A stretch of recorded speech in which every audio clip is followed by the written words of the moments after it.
Our hero claims a warrior's heart. I tell you, the Dragonborn comes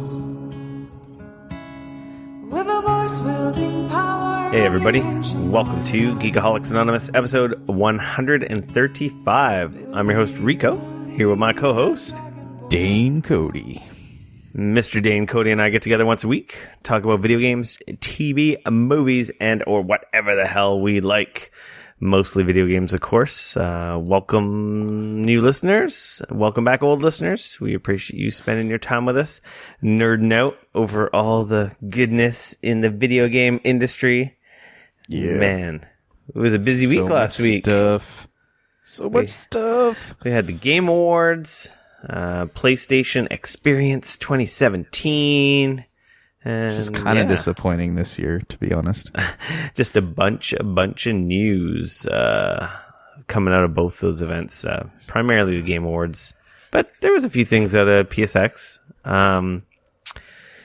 Yeah. Did you manage to capture? I didn't capture any of it. Did you manage to watch either of the shows? I watched the majority of the Game Awards. It just kind of worked that just the timing sort of worked for it. Yeah. So I was able to check that out, but the PSX stuff I did not manage to catch. It was just kind of on at a weird time and stuff. And it just didn't really work out for me to watch it live. I watched the majority of the PlayStation one, but like on and off because I was putting my daughter to bed. And the Game Awards, for whatever reason, I was able to watch. Excuse me, pretty much the whole thing. Oh, okay. What did you think? They were long. I was surprised, like they started at like 5:30. Yeah, the pre-show. Yeah. Oh, okay. So there's pre-show at 5:30. Yeah. What time did they actually the Game start? Awards properly started at 6 and went until I think 9. Yeah, there were 3 to 3.5 hours or whatever, and then PSX started at 8, and I think what do they call it? Showcase or whatever the hell it was called, because it wasn't exactly like a keynote or press conference, though it kind of was. Right. I think that went until 10, and then after that it was like more informal interviews and stuff with like Shuhei and some other people interviewed by our good friend Greg Miller from Kinda Funny. Yeah. But that was just extra, icing on the cake. But I guess we'll talk about that more in news about both of them. So much stuff, man. They were definitely long. I did like, we'll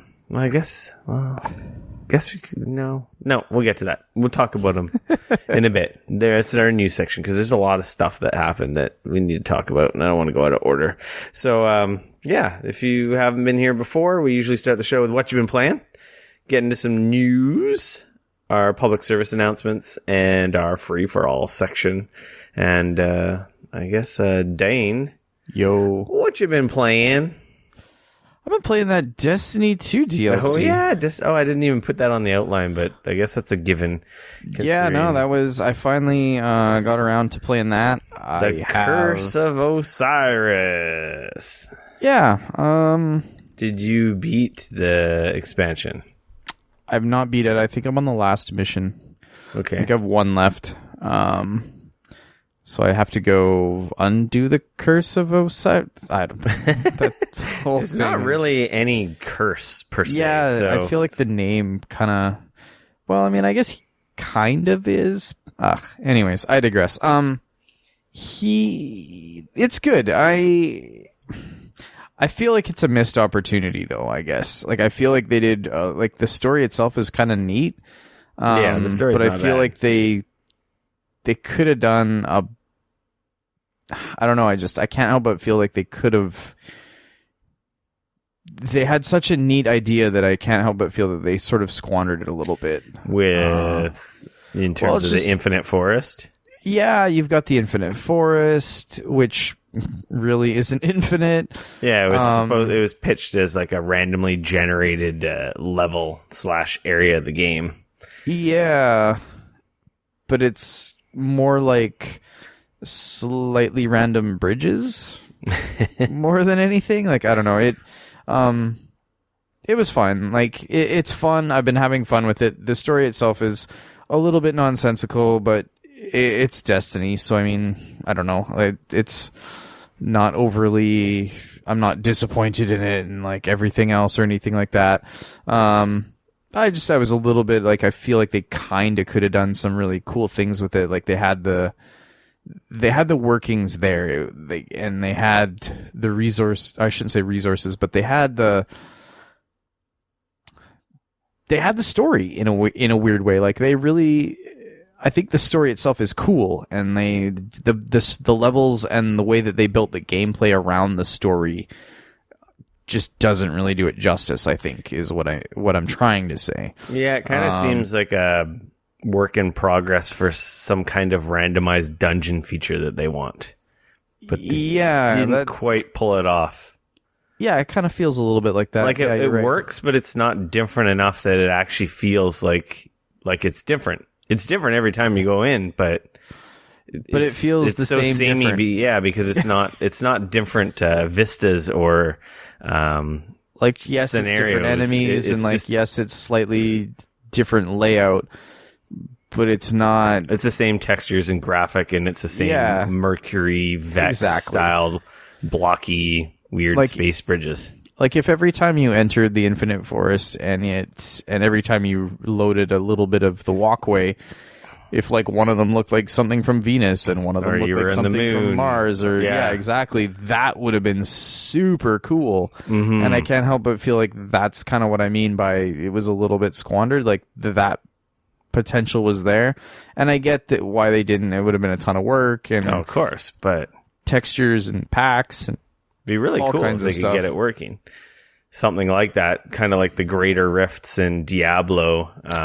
Which, those are kind of single dungeons where you just kill enemies nonstop and then a boss spawns in. Right. But they are a randomized singular tile set. So like you were saying, imagine if the Infinite Forest was like a randomized area of Venus, and then after you kill a bunch of guys, a giant boss shows up, and then you get loot. That would have been much cooler, I think. Yeah, like you said, it would probably be really hard. Maybe it just doesn't work for their type of engine. But yeah, that aside, the story was neat. It was short. I mean, I know I'm at the end of it very much. And yeah, I definitely, I don't know what, like you said, probably 2-3 hours. I don't know. It's not that long. No, it's no Taken King. No. It's got a cool boss fight. There isn't really there's no new mechanics per se. We talked about it. Level 25 is the new level cap. The light level is, I think it's 330 is the new level cap, or is it higher than that? I'm not sure, to be honest with you. I know the prestige stuff is 330. So. Oh, really? That high? I didn't even know that I didn't realize it was that high. Yeah, the prestige nightfall is 330. So great. Now I'm at 295 or something like that. Woo! So yeah.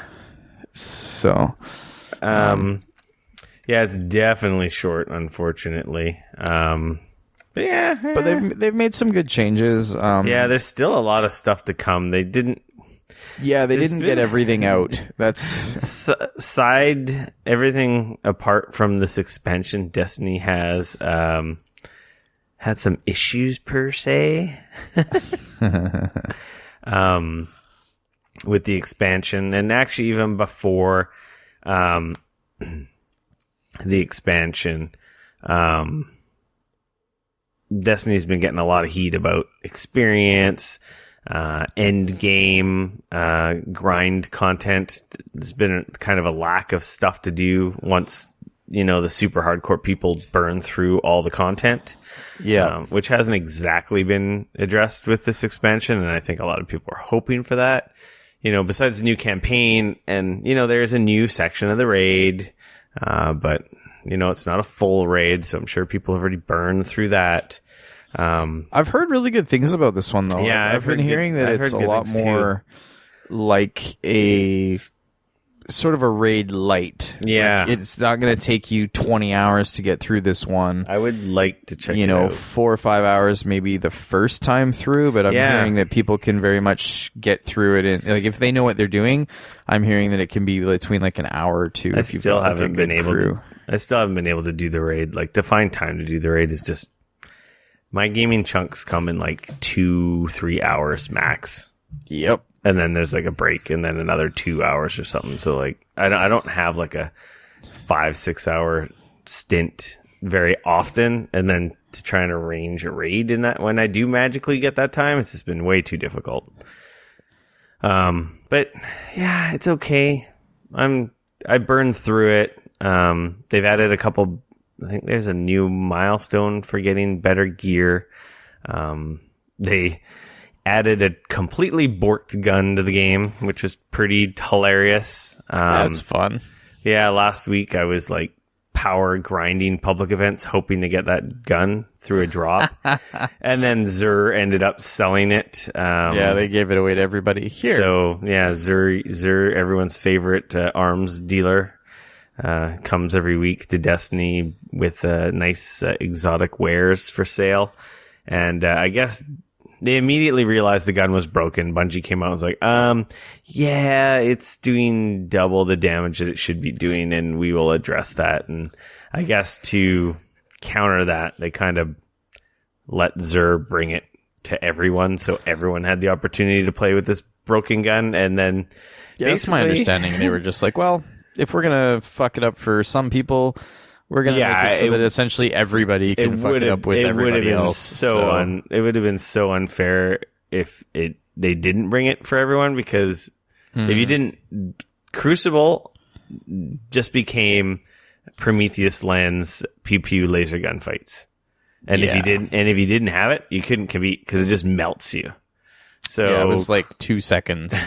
Crucible was pretty ridiculous. It was, at first I was like angry and thought it was really dumb, and in the end I'm like, okay, this is kind of fun, but I just didn't play the Crucible, so I didn't really care. Well, I was trying to do my milestones for the PvP milestones, and it was annoying at first, and then it was kind of fun, but it's like literally you couldn't use any other gun. I've never seen like such a meta something broken. Yeah, I just want to know how did it get past like QA? Like how did they not like?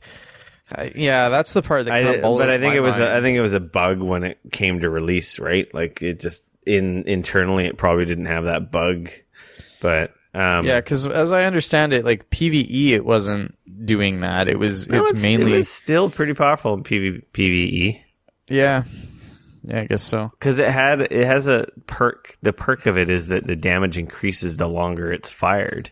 Mm-hmm. But I think what was happening was you were getting the full damage buff from it being, in fired. PvP, that's exactly what was happening. Is you were apparently getting all of it the whole time. Yeah, so it wasn't ramping up. You were getting the full damage right off the get go. So it was just melting shields and melting faces. Yeah. But yeah, it's been nerfed, so it was fun while it lasted. Yeah. Cool gun. I remember when I managed to have I got the Vex early in Destiny 1. The Vex Mythoclast is one of the first Destiny guns that I would say was notoriously overpowered. It was a fusion auto rifle. Wow. It was an exotic that you can only get from the first raid, and I think they nerfed it, but it was still super powerful, and I remember running around Crucible with that gun for a really long time, and it was super viable, and it was a major piss off for everyone who didn't have it. I was gonna say, did everybody like complain about it being OP? Oh, people complained about it, but I remember it lasted, that I was able to use it for a really long time. It was a raid weapon, so it was hard to get, so not many people had it. Right. But I managed to sneak into a raid right at the end and got it. I think it was my first time at the raid or second time. And just when I just got brought in as a ringer to do the final boss, which is kind of funny. Yeah, so Destiny 2, Curse of Osiris. It's short. Yeah, I said, I'm enjoing it. It's fine. I think they just dropped what are they called? I want to say legendary weapons, but I know that's not what they're called. They're Mastercraft weapons. Yeah, that was in today's update. Today. So I'm curious. I've gotten a couple. Was playing for 30 seconds, 5 minutes before we started our podcast, but I have not actually had any actual time to really sit down and actually play it yet since the update today. So Mastercraft weapons are kind of like a flashback to Destiny 1, though not as crazy as the original guns. As we've spoke about in the past, the weapons in Destiny 1 had totally randomized perks. Right.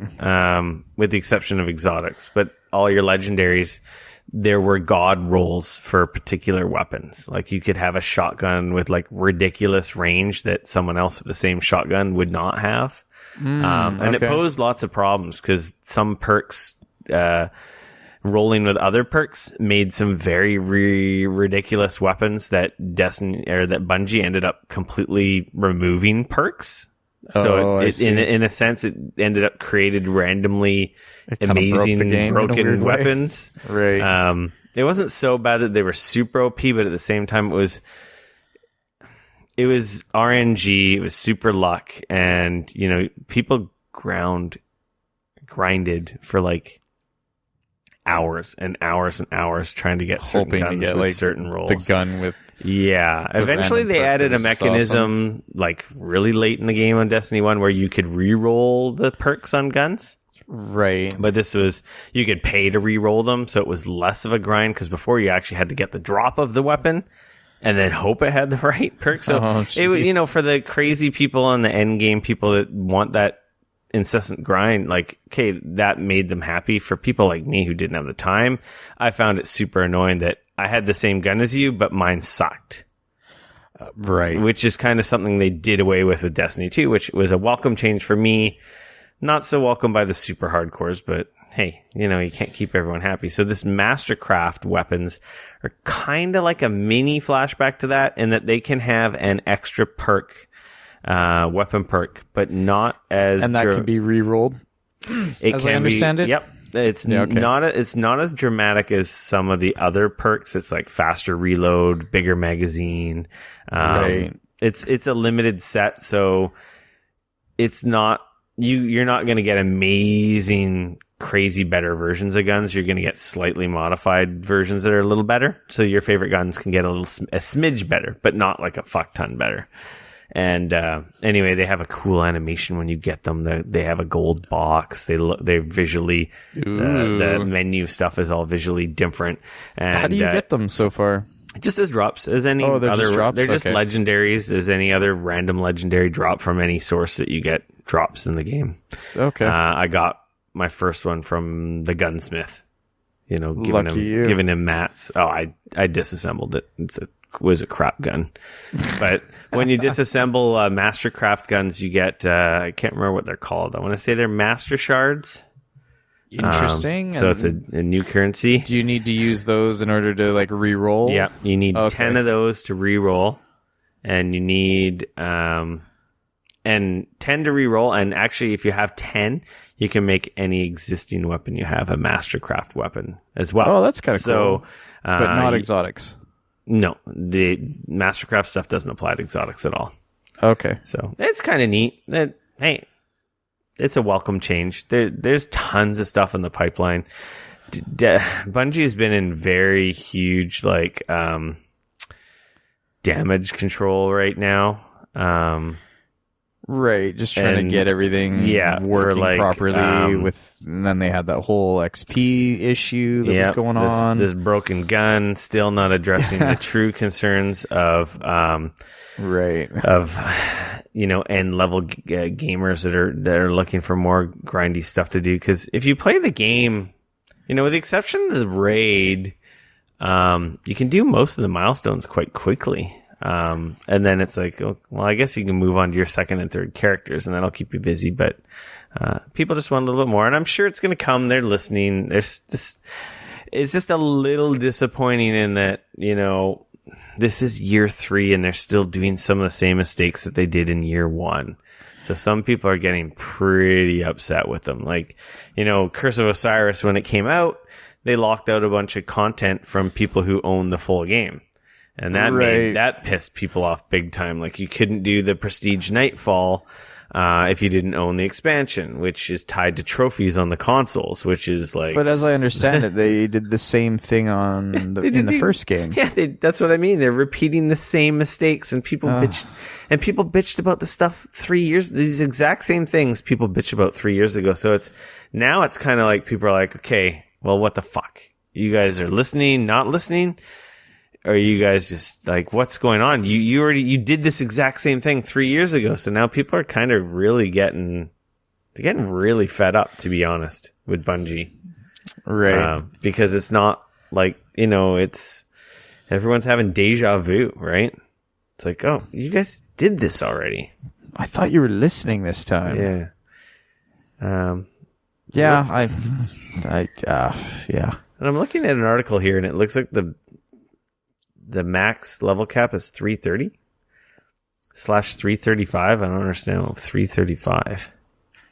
I wonder if its guns max out at 330, but then you can add your mods to push it up to 335.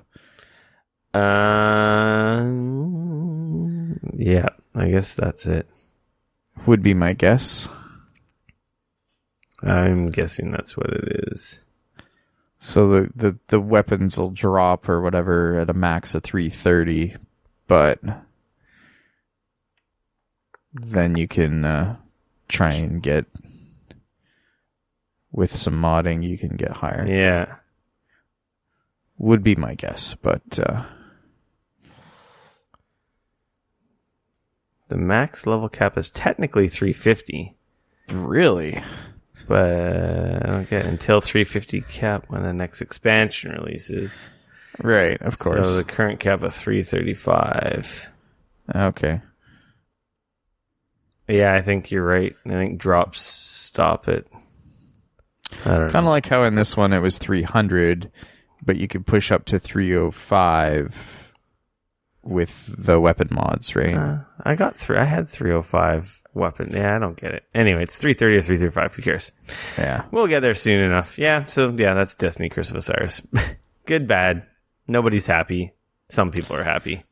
I mean, it's I view it as this. I mean, like you said, they're doing the same thing they did in the first Destiny. That's the depressing part of it all. The first expansion in Destiny 1 sucked. Like, it was not good. No, and people just kind of like have rose-colored glasses because they're, or rose-tinted glasses because it had a full raid. Be it that was the worst raid of them all.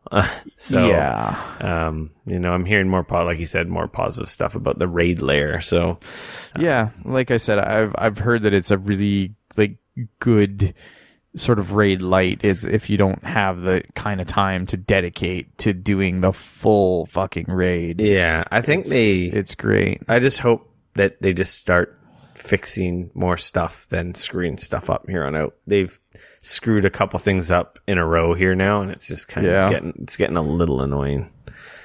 Yeah, I mean, I still love it. Time will still tell. Feels good shooting people. I got cool new guns. I got an awesome rocket launcher. Got some fun new weapons that I'm enjoying. I got awesome gear. My warlock looks pretty freaking awesome. Yeah, see, I still haven't rolled second and third characters yet, so I have 2. I'm only on my warlock still. I have 2 level 25s, but I really got to go back and get my hunter up there. I haven't been playing him. That's the one that I probably will play next. The rich get richer. Hunter.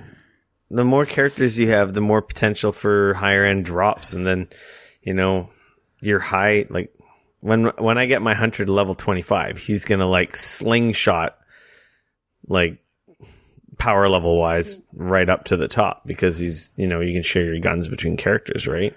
So just Right. your second and third characters just get easier and easier to level. It's the first one that's the big major grind. Because then as soon as you hit level 20 or 25, here's this weapon that you need to be 20 or 25 to use. Yeah. And suddenly it's like your light level goes from 200 and whatever to... At the end of the campaign to, now Yeah. I'm like 300 and something. Whoop. Right. Like I already have like level 300 like armor for my hunter. Obviously, nice. I've got a bunch of guns over 300, so he's going to go flying. Right. Power-wise when he gets there. Anyway, that's enough Destiny. It's still good. The expansion's out. It's a little lackluster, but for me, I didn't pay separately. That was part of I bought the game with the whatever they called it, the expansion pass or whatever was digital included. deluxe version or something, or No, it was like the one down from that. So I had to buy it. So separately. I essentially got it for free. So I was like, whatever. Even better. Yeah. I mean, like I said, I paid for it on the front end, but Yeah. I at least didn't have to pay anything extra. I ended up getting my PlayStation VR I saw that. version 2.0. Yeah. Oh man, did I play a lot of freaking VR, Dane? I think I played more Real VR jealous. than even the last year that I had the whole headset. It's fantastic that I can leave it hooked up all the time. Yeah. That Makes a huge difference. Oh yeah, I can just put it on and play. Whereas before I had to pull the cabinet out and F around with HDMI cables and this and that. I will say the changes to the headset are pretty freaking fantastic. Yeah, really. That big of a... Oh yeah, it's Besides the breakout box that you can leave plugged in. yeah, it's very nice having the headset integrated, the earbuds integrated into the headset. Yeah. Is fantastic. They have little holders so you can like put them away, but then you don't have the extra like headset cord dangling around your neck. You don't have that that's heavy, fair. clunky volume control, the inline volume control that was there before. Right. Hitting you in the chest. It's like all built into the headset. There's buttons on the bottom of the headset for volume up and down and to mute the mic, which is kind of nice. And the power buttons in the headset as well. I think my favorite thing, to be honest, though, about the headset is the new cord. It's a tiny cord. It's one single cord. It's longer and it's much lighter than the old cord, because the old cord had like that rectangular little box on it. That would like get caught on things or hit you, or it had some weight to it, so you would notice I feel like it with more. that one though, I feel like it's also kind of hefty. Like it's not. I'm not easily gonna break it. No, it's definitely hefty. But that's the thing I would worry about. If it being thinner and lighter, I would be like, is this gonna be a lot easier to break? Well, yeah, Like, hopefully the cord doesn't wreck or fray from stress or anything inside. Yeah, that's true. But I will say it's nice because it just, honestly, I'm not pushing cords around or really feeling like anything's hitting me and annoying me, taking me out of the game. That's good. So I feel like it's definite.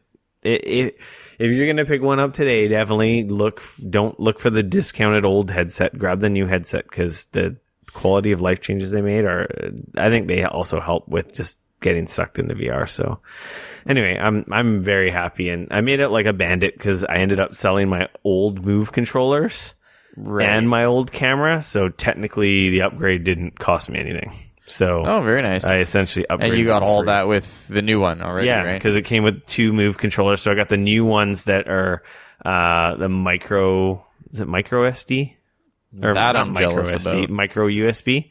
Yeah. So they can actually charge in my charging area where I have all these cords. I don't. The old ones seem to only charge hooked up to my PS4. They were very particular for voltage, I guess. But these ones charge like in any USB, which is kind of nice. I feel like I charged the old ones off of my PC in my office. Yeah, you must have just. Yeah, I think I can do it off just my. plug them into the USB ports. Yeah, I could charge them on my USB hub, but they don't charge on my like I have a whole like charging station in my office, and I have this like multi-port USB travel charger. Yeah. And it's fine. It works with everything, but for whatever reason, it doesn't charge. It wouldn't charge the Move controller, so it must be too high power or something. I don't know. Anyway.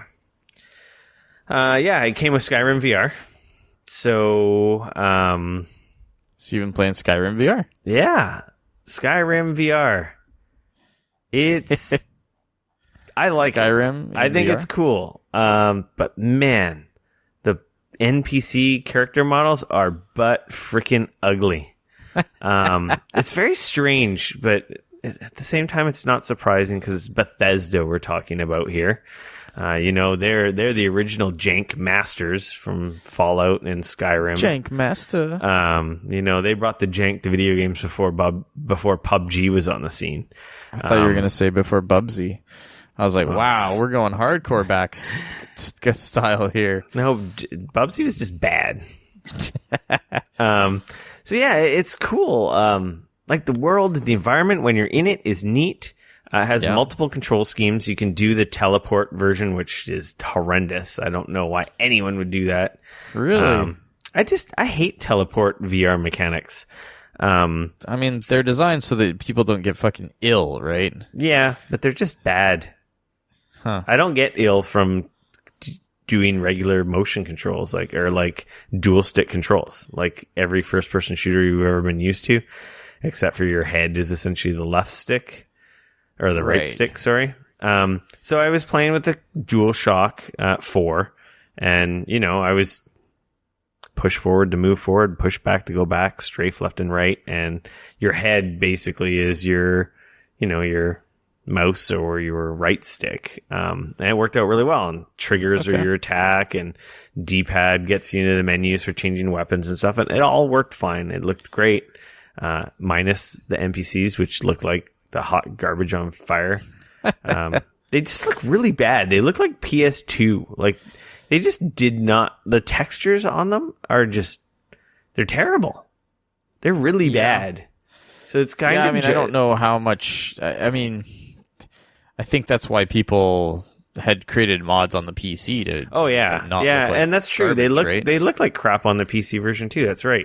After all the mods and stuff, they look fantastic. But Skyrim is a pretty old game, so to be fair, but like the menus are cool. The menus look awesome in 3D. Like your skills and perks and stuff menu. The map is really cool.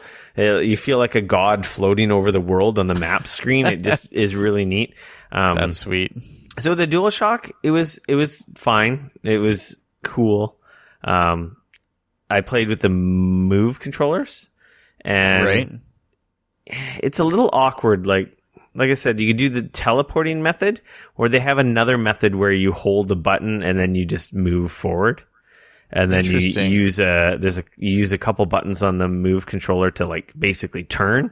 So like I call it the gas pedal method, because basically you hold the one button down, the Move. I don't know. It's not the trigger, but the top button on your left-handed Move controller, and you just start going. You start going forward. And then you use the X and circle on the right Move controller to basically just turn left and right. So it's just like you'd be like driving down the road like a car. Actually, while you're holding down the Move button, I don't know what they call that fucking button, but the big button on the top of the Move controllers, with your left hand, the Z is the one underneath. That's the trigger. Yeah, they both have the two triggers, and then they have the two big buttons on the top, as well as the 4 square, triangle, X, circle buttons as well, right? Anyway, while you're holding that button on your left Move controller, it basically moves you any which way you want. So if you lift your hand back, you go backwards. If you go to the left, you strafe left. So it's motion control at the same time as moving you forward. So I say it's a gas pedal, but technically if you're holding your hand forward, you go forward. If you move your arm back, you move back, and you strafe left and right. And weird. Yeah, it's kind of weird because it's also your left hand. Right. So I found it very awkward in combat. Like if I had a sword or a shield in my left hand, it was very hard to move defensively while trying to also hold my shield in front of me. It was literally impossible. Like maybe I'm just not used to maybe maybe it just is as simple as twisting my wrist while positioning my arm in front of me, and I just didn't get it. But it seemed kind of awkward, so it kind of seemed like I'd run up to a guy, and then it's like I wouldn't move. I would either slash him or like shield, or like try and bash him with my shield. So there essentially wasn't at that point, like you said, much strafing and trying to not. No, with the DualShock 4, it just felt like I'm playing proper Skyrim with the controller, but I'm in the world because I'm wearing a VR headset. So it was immersive, but less immersive compared to swinging my sword, or like it's actually pretty cool putting spells on your left hand and literally like I'm just shooting you with fireballs, or I'm shooting you with I'm just spewing flames out of my left hand basically. Or doing with a bow, you can basically you notch the arrows and pull your arm back and literally do a bow and arrow firing motion, which is really neat. So I gotta ask, like, this is all like I've always thought to myself, especially with something like Skyrim. It's a huge game. You could spend hundreds of hours. That's the only problem. I've already spent a couple hundred hours. I think 300 hours on Skyrim when it originally came out. Right. But my question is, with the VR stuff, is this a way that you want to spend 300 hours? Or is this you're going to play it funny that you kind of and go like, oh, that was really cool. And then the next time you play it, probably not play it in VR. It's funny that you bring this up unprompted. Because when I loaded it into the system, I'm like, I'm just going to check this out. It came with it free, Skyrim VR, whatever. I'm like, I'm just going to try it. 2.5 hours later, my wife's tapping me on my shoulder. She's like, I'm going to bed. I'm like, okay. And then I just kept playing. I literally meant to just try it to see what it looked like. Right. And I just kept going. Okay. And I was enjoying myself a lot. Oh, that's good. I can get past the shitty looking NPCs. The world is cool. It's a full freaking game, which it would be We've exciting. Always said games that are made for VR are way dope. Yeah, it would be cool if this was, maybe a newer version of Skyrim, or like say Fallout 4, because maybe they'll do a patch. I don't know. They could make the NPCs look better, because when I talk about the next game, I also played Farpoint. I got the aim controller. They came back in stock, and I'm like, whatever. I may as well get it because I kind of like that Bravo team game we played at PAX, and I feel like I should have the gun for that. Yeah. So I bought Farpoint, so I got the gun, and the NPCs like in the world in that game, they look fantastic. They look really good. Like, really good. Right. Not like, oh, this is VR passable looking people. It's like, okay, these look like AAA, like people in-game models. Right. Like, I was really impressed. And then it just kind of highlighted how bad the NPCs in Skyrim look. But the monsters look fantastic. Right. Like, the freaking spiders in Skyrim are fucking terrifying in VR. They're massive. Man, now that you mention that, it kind of makes me not want to play it. Yeah, like the first boss in Skyrim, if you remember, where the first quest you kind of get, side quest you get, they get you going to the bandit camp, and then in the building there, the ruins there, you fight a giant spider, and it's like, Jesus Christ, this thing is freaking hideous, and it's kind of scary. Yeah. Well, it's that immersion, right? Even though your brain knows it's fake, it's so hard to tell your brain that it's fake. Yeah, because it's sitting there and it's going, no, it's not. It's real.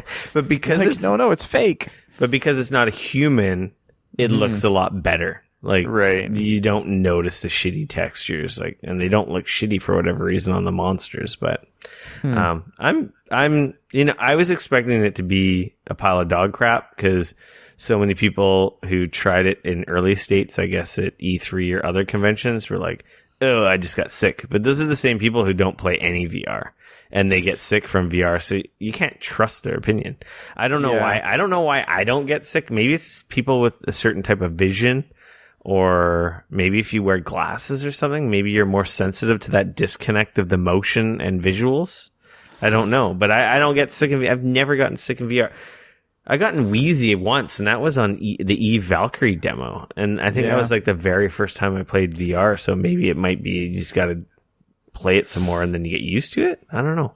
Yeah, the only time I ever had anything in VR was that Drive Club VR demo made me feel strange is the best way. Like, I didn't feel like I was going to vomit or anything like that, but it made me feel weird in a strange way. Like, I have a hard time describing it because I don't know if I've ever felt that feeling before or again. Like, it just felt weird. Yeah.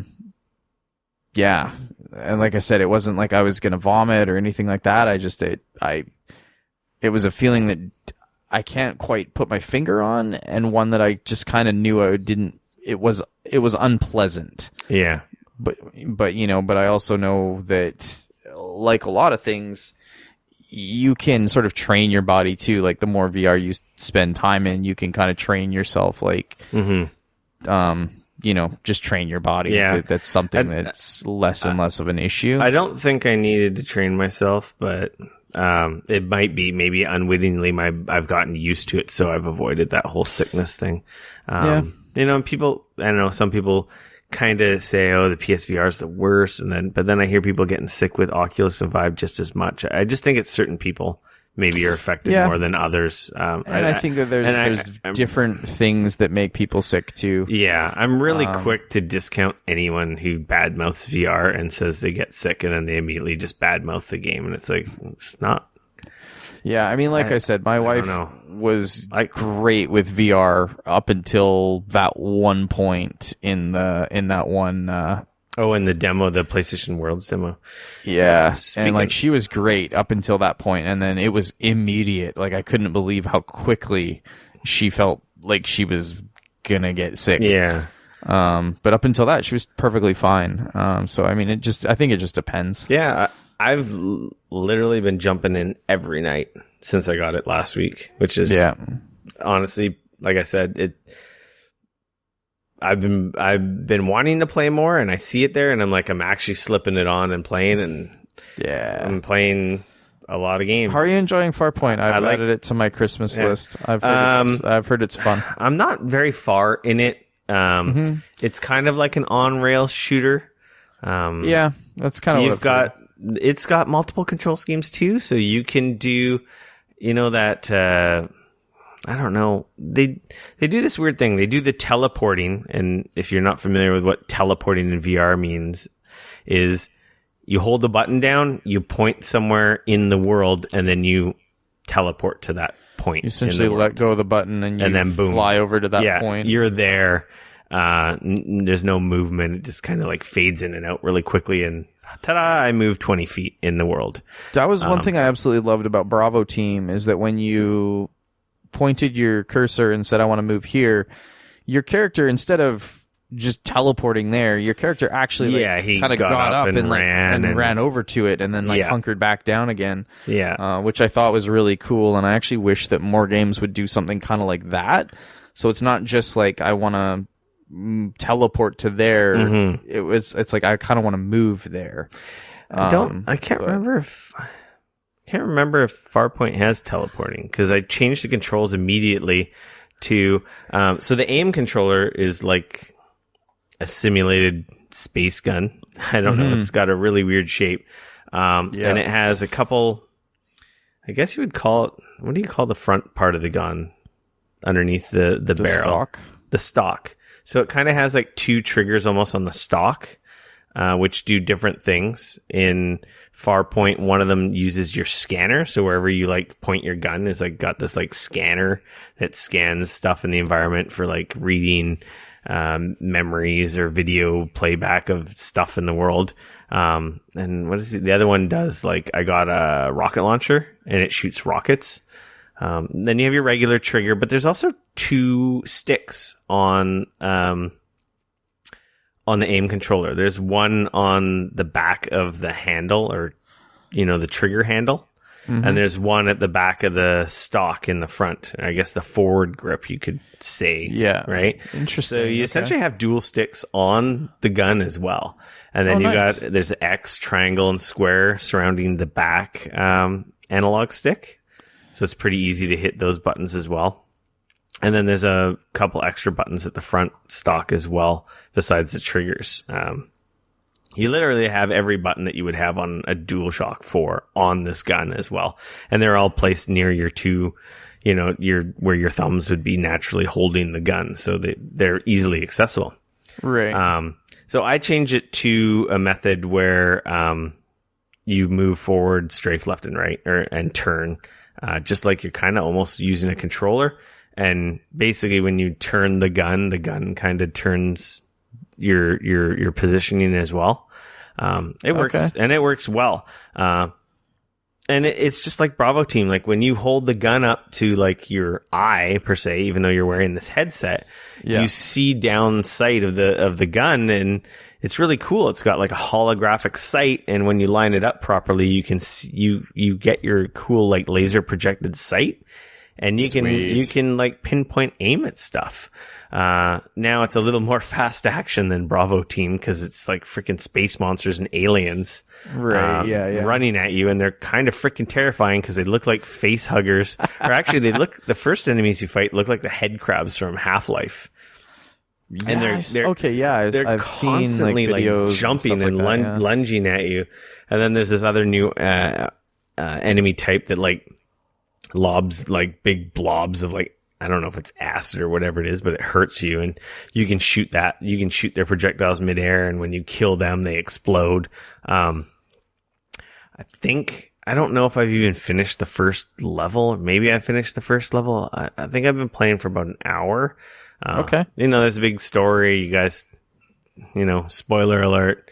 You guys, this event happens, and your space station, you were in a ship picking up some scientists from a space station to go back home, and this event causes the space station to get ripped apart, and your ship and the people you were there to rescue have basically crash landed on this planet near where you guys were observing this phenomenon in space. I can't even remember what it was. It wasn't a black hole, but it was something different, some weird energy source.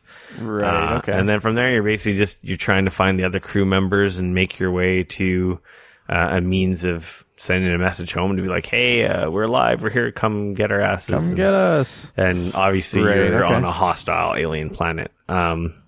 It's cool so far, to be honest. I haven't played enough to have like a super really in-depth feel for it. That's fair. But I've heard good things. Like I heard it doesn't change the bar or like change everything. It's just a competent shooter. I'm really glad I have the aim controller because it's pretty sweet. That's kind of why I threw it on my Christmas list. I am enjoying it. I'm gonna play more of it, obviously. I played The Last Guardian VR. They put out like a little VR experience for that. Yeah, that was announced at PSX. That came out yesterday. So I've heard it's not that long, like 30 minutes or something. It's like, I think it's like the intro of the game, because I feel like it's stuff I've seen in the game proper. Okay. You made me catch your stupid yawn. Sorry. Yeah, wake up, man. Come on. Get engaged. So damn. It's I feel like it's the opening of the game, but I didn't get The Last Guardian, so I'm not sure. It only has a teleporting mechanic. Right, okay. You use a controller, your left stick does nothing. Your right stick moves in increments. So I think you could put it on smooth motion. I'm pretty sure you can, and I did. But by default, it moves like, I think, 30-degree increments. So like if you tap it left, it's like doot, doot, doot. Like you move in notches. Weird. I'm not a huge fan of that, but every VR game has that. I'm noticing like the VR games that I own and like some of the other ones that I've been playing, like they all have these like multiple control schemes. And I think it's just to see like some people get sick playing like this, and some people feel fine, and some people get sick feeling like. So it's just giving the people the option to hopefully be able to find a control scheme that doesn't make people sick. I'm glad that they have most options, or more options than just forcing you to use one, because I don't like that notch. It doesn't bug me, but it just wrecks the immersion. I'm like, I want smooth motion. Like I play video games. Just let me move the way I want to move. It's kind of cool. You're in there and Trico is like towering over you like a beast, and he like gets he is but like really big in your face, and That's what I love about He's- VR. You don't have you do not understand the scale of things No, until you're when like you're watching it, and then you're in VR and you're like, holy shit! Oh yeah, GLaDOS is huge. Trico he's- is massive. Like, he's massive. I think he's like at least 2, maybe 3 stories tall, and he's in your face. He's like rubbing his head on you, and I'm literally like leaning back, like, oh, whoa, like, dude, personal space. Yeah, like, is he gonna eat me? But obviously he's not. He's your friend, and you're just moving around the environment. You're throwing these little barrels they're filled. I guess they're filled with some kind of sludge because they're like glowing blue, and you throw them at him, and he catches them in the air and eats them, which is kind of neat. And he's just navigating around the environment, and you're following him and crawling on his back. And it's actually a really cool sensation when you're on his back and he's moving through some of the hallways and stuff. And I'm like, this feels really rad. Like I'm riding my big giant cat dog griffin beast, Right. and there isn't really any puzzles. You're just moving from one area It's to kind of the giving you that feeling of being immersed and being in the world. and he's freaking giant, and he's really neat. And when you're feeding him, he's really eerie because he's got like black eyes. But when he eats stuff, his eyes glow, and they glow like really cool blue, and then they fade to black again, and they're just like eerie again. Like Oh, weird. It's exactly what you said. It's just an experience. And it's free, right? So I mean, it's free. just something that at least you can do and check it out. It's and have fun definitely with it. it's definitely neat. It didn't take very long. It might be something I throw someone in to be like, see how check this out. see how they react when this giant beast is in their face. I also downloaded Rec Room, and Rec Room was that part of the PlayStation Plus last month. I believe it's free right now. Okay. This was on, I think it's on Vive and Oculus as well.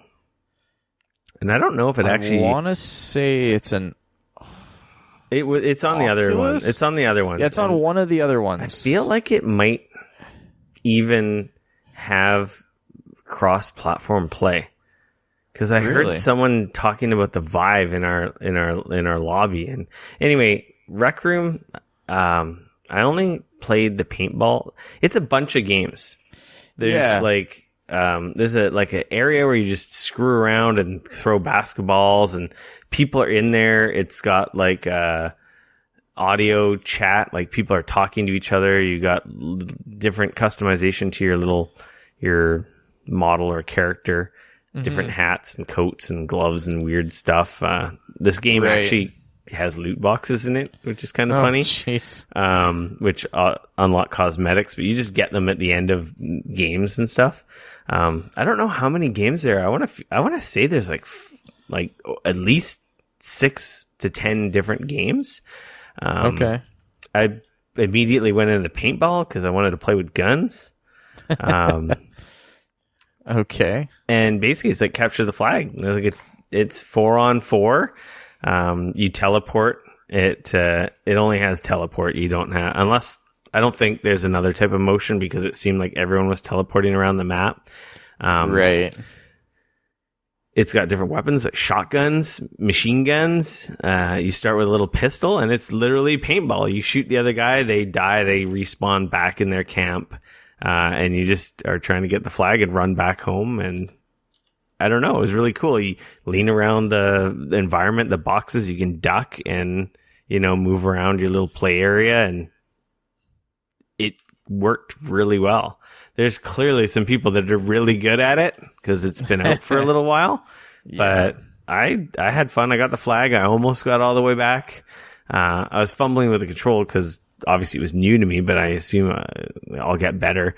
But I thought it was fun. It was cool. Like I was playing freaking paintball and talking to people, and it just works. And everyone sounded pretty good. Like Interesting. no one sounded like they were in a garbage can like 1,000 miles away.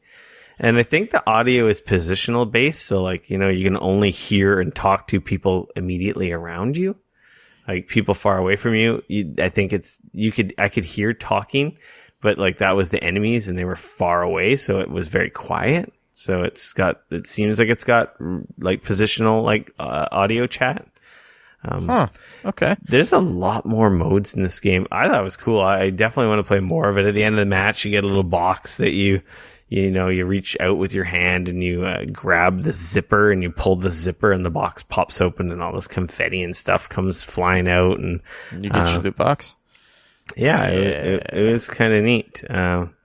That's cool. I think it's free. It is free. Yeah. I just grabbed it.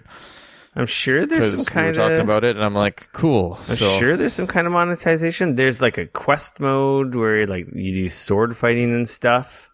It seems like an RPG kind of mode. There's another mode where you're shooting robots and stuff. There's looks like frisbee golf. There's like a bunch of different modes and games. It was pretty cool. Yeah, laser tag. Yeah, trying to see if I got some free time coming up here, so I'm hopefully going to be diving into a bunch more VR stuff over my break coming up starting on Friday. So I should hopefully... I've got a bunch of VR stuff downloaded and purchased and stuff sitting on my PlayStation that I haven't really played. So definitely want to spend some time with my headset on. Yeah, Steam, Oculus, PSVR. Yeah, it's on everything. Yeah. 3D charades, co-op quests, paintball. Wonder if I can see all the stuff here. Trying to find out all the modes. It seems like there was tons because there's a bunch of different rooms and lobbies to jump into to play all the different games. But I just immediately got sucked into. Yeah, I've heard like a lot of people have just... It was hilarious too because in the lobby there's like room. There's balls and stuff around, and I was just grabbing the balls and throwing them at people. There's water bottles and guys. You can pretend to drink from the water bottles and then like water pours out of them, but the guys are like holding the water bottles in front of them like they were peeing. And they were circling around another character, I guess it was not paying attention, and they were pretending to pee on them. And I'm like, of course they were. That's the internet. Because people on the internet playing video games. If it ain't drawing dicks, you're peeing on people. Like, oh, that's hilarious. And not surprising. Yeah. It's cool, man. It's free. I don't know I'm sure there's hooks they want to sell you shit, I'd imagine, unless it was just free because it was PlayStation Plus game, but no, it doesn't look like it. It's not saying anything on the store about like free currently, or it looks like it's just free. It's just showing up as free. So the headset came with the PSVR demo disc 2. But that's also on the store, so you could just download that. I downloaded it because I'm like, well, why do I need to use the freaking disc? Because that's stupid. Yeah, so I downloaded it from the store, and it has newer demos like of Moss, and I think a bunch of VR stuff that we haven't seen or played like anywhere. So, interesting. I was going to check that out. I actually bought PlayStation Worlds because it's on sale right now for like $10 on the PlayStation Store. Oh yeah, nice. And I bought Accounting Plus, which is a new game that was unveiled and announced at PSX. It's a VR game. It's on sale for like $13 right now. It's not even out yet. It comes out next week, and it's from Justin Roiland, creator of like Rick and Morty. Actually, the character in the game has Rick's freaking voice. Oh, that's funny. Yeah, and that looks kind of neat. It looks like an original like Quest VR kind of game. Huh. I was watching the video and I'm like, this looks like it'll be hilarious. And who doesn't like a character with Morty's voice? Yeah, the price is definitely right by the sounds of it. Yeah, so that comes out next week. And I also bought Wipeout Collection because that was another announcement at the PlayStation Experience that they're adding a VR mode to Wipeout. And it's only $20 right now compared to the regular $50. And of course, these prices I'm quoting are in Canadian, so you Americans are probably they're probably free or like $1. $5 at the most. Yeah. So, I think Wipeout's $15 American, and I think the other ones are like $9.99 or something. But okay, wow. Yeah, there's a big. It's in our public service announcement section, but I guess I'll just mention it now. There's a big PlayStation holiday sale going on. They have 5 weeks of sales. And I guess wow. the sales are going to change every week here on out for the next 5 weeks. I believe that's Sweet. the hook of the thing. So these are just some of the things I bought. Because while we're also talking about free games, go download your free version or your free copy of Assassin's Creed Black Flag. Now until December 18th. Exactly. On Uplay, on PC. Why the hell not? I'm not going to download it. I'm not going to necessarily download it either, but I'll add it to my collection in case I ever get in the mood to play it on my PC. If you haven't played Black Flag, it is definitely one of the... Now I own it on every platform. Yeah, I guess I should just download or add it to my account. Then I can say I own it on every console, because I know I have it on Xbox and I have it on PS4 as well. Yep. Because that's where I originally played it and bought it. So I've been cuckoo for Cocoa VR. Puffs for VR. I've been loving it. I'm really happy with the new headset, and that's awesome. Yeah, I man. went and bought like literally 3 more VR games. Though the VR component of Wipeout doesn't come out till early next year, so yeah. I guess that's it for what we've been playing. I guess we can get in the news and stuff. Which there's a lot of. Yeah, there is a lot. The Game Awards happened they did. On Thursday last long. week. 3 hours, some highs and lows, definitely more highs than lows. There wasn't much. There's such a weird thing, I gotta say. Like, watching a video game award show, on one hand, is super cool because that's all the stuff that I want to watch and I want to like listen to and be involved in and all that good stuff. But like, I have my wife, because I was watching it on the main TV, and my wife was like kind of watching it in and out with me, and she would. I think it's even. She was having a bit of a hard time with it because it was just like, there's nothing in here even remotely for anybody else that's not a gamer. No, it's which is kind of funny. I mean, it's like you're watching game trailers, and then they cut to quote unquote commercials, which are just more game trailers. And then you come back to the show and they announce more games and show more game trailers. So it kind of felt like 3 hours of game trailers with a couple of other an award like, here and there. Yeah. And the video and that was the other. That was actually the thing that bummed me out a little bit was they handed out. I mean, I say handed out loosely, but they handed out a bunch of those awards almost as like side things of like, oh yeah, and the award for this goes to this. Okay, moving on. Yeah, and they really didn't spend a lot of time on the awards portion, but yeah, and it was kind of sad, like because there was a few things where they actually did pull aside and was like, okay, and they did a proper awards showing for that game, but I just kind of felt like if you weren't one of those big 10 or whatever that they showed like the actual award for, I don't know how many. It kind of is a shitty thing to win an award for something else because in a way nobody cares. Like it kind of, I don't know, I kind of felt that it cheapened the you won a game award. Yeah, it seemed like it was more about the announcements and the trailers than it was really about the awards. The awards were the excuse to get all the big people there, but I thought it was, it's definitely the best award show that he's put together, Jeff Keighley. I thought it was quite good, like not amazing. Like it's hard to pace a show that is that long.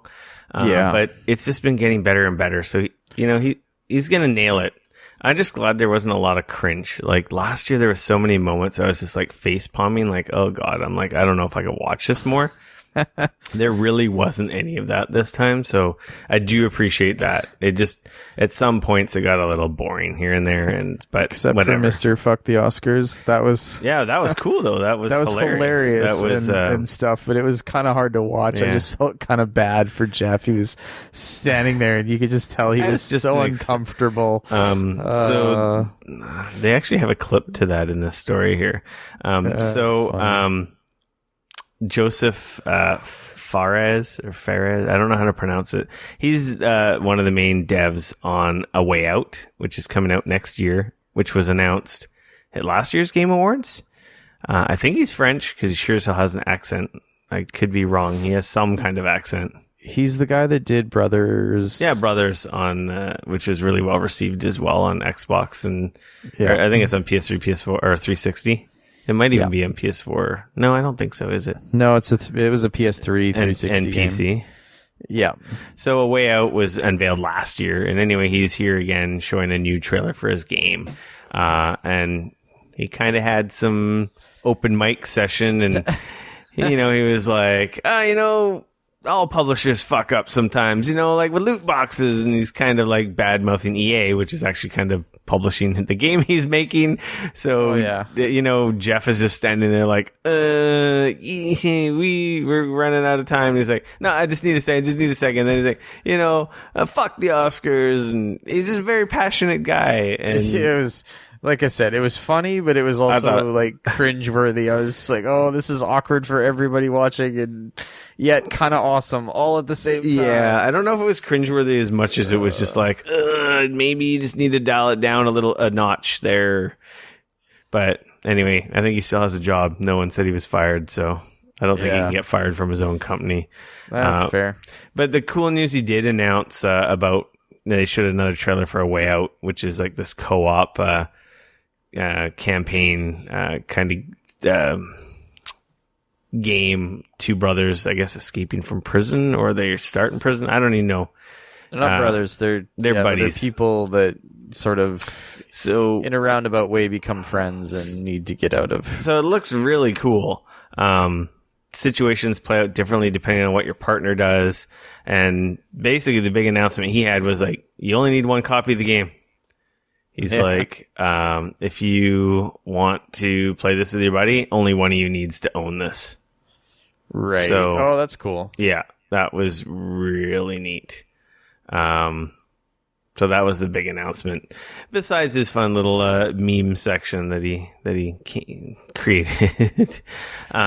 So here, let's go from the top here. So there is a new Death Stranding footage, 8 minutes of awesome CG video that makes no fucking sense. I don't know what's going on with this game. It's pretty interesting. I don't even know what to say. It's crazy. Yeah. It's Kojima being Kojima. Yes.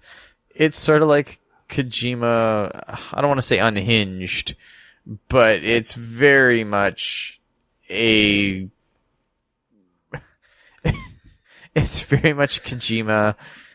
Just, you get the feeling that he's definitely doing a lot more of what he wants. There's definitely less tethers in place. How's that? I won't say that he's free to do whatever he wants, because I don't think that's the case, but he's definitely more free to do whatever he wants. This game is a really long way away. It's I agree with that assessment. I don't like people.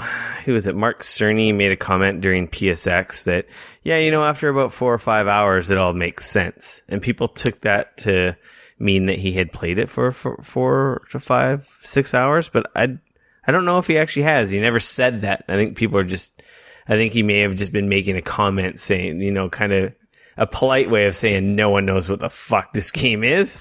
But I'm sure it makes sense after you play it for a few hours, right? It's visually stunning trailer, and it's just like I just don't even know what kind of game this is, but I'm sure it's going to be a third-person type action game. There's guns in the trailer everywhere. But these visuals and stuff they're just crazy. It's like an insane world he's created. And like the trailer, or what they showed was, what was it, like 8 minutes or something? Yeah, over 8 minutes. It was a long chunk.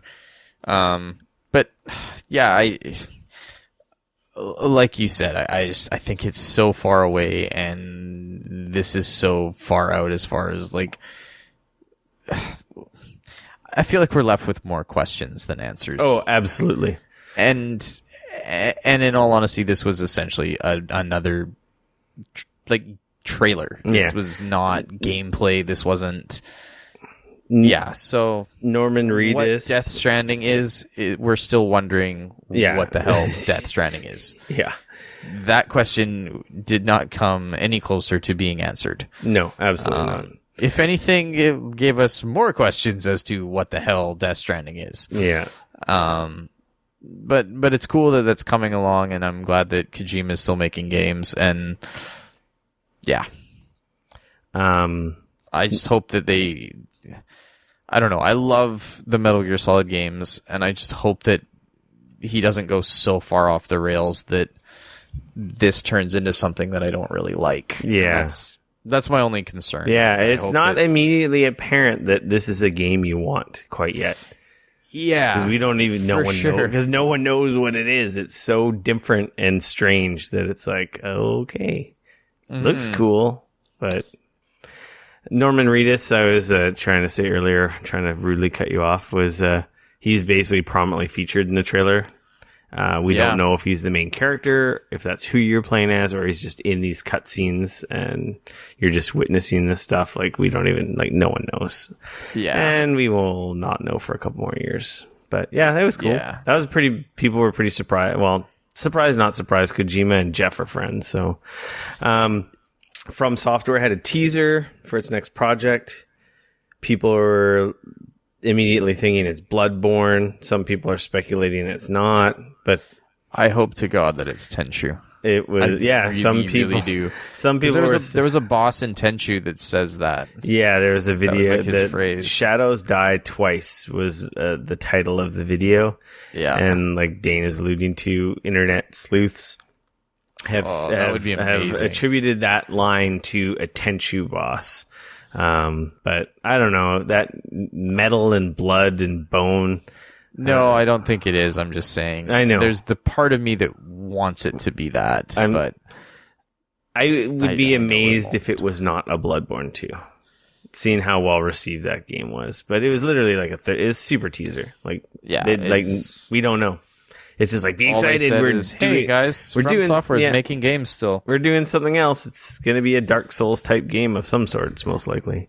Yeah. Zelda Breath of the Wild came out and dropped the release of their DLC. And we got one more thing. It's out now. So basically, all the DLC for Breath of the Wild is out now. You could download it after the show ended. Had Link cruising on a crazy mechano horse / motorcycle. This is the weirdest thing. I haven't had a chance to download or play Here's Zelda. Here's a dirt bike. Go hog wild. Like, that's such a weird thing. No surprise, because a lot of people speculated because of leaks or images that Platinum put on Twitter. Bayonetta 1 and 2 are coming to the Switch. Yeah. More of a surprise, though, Bayonetta 3 is also coming to Switch. It's in development, and they teased a little. It was a cutscene. It wasn't really any gameplay. But Bayonetta 3 is coming to Switch exclusively. So that's pretty exciting. Awesome. Yeah, that's awesome. So I never played number 2, and I really wanted to.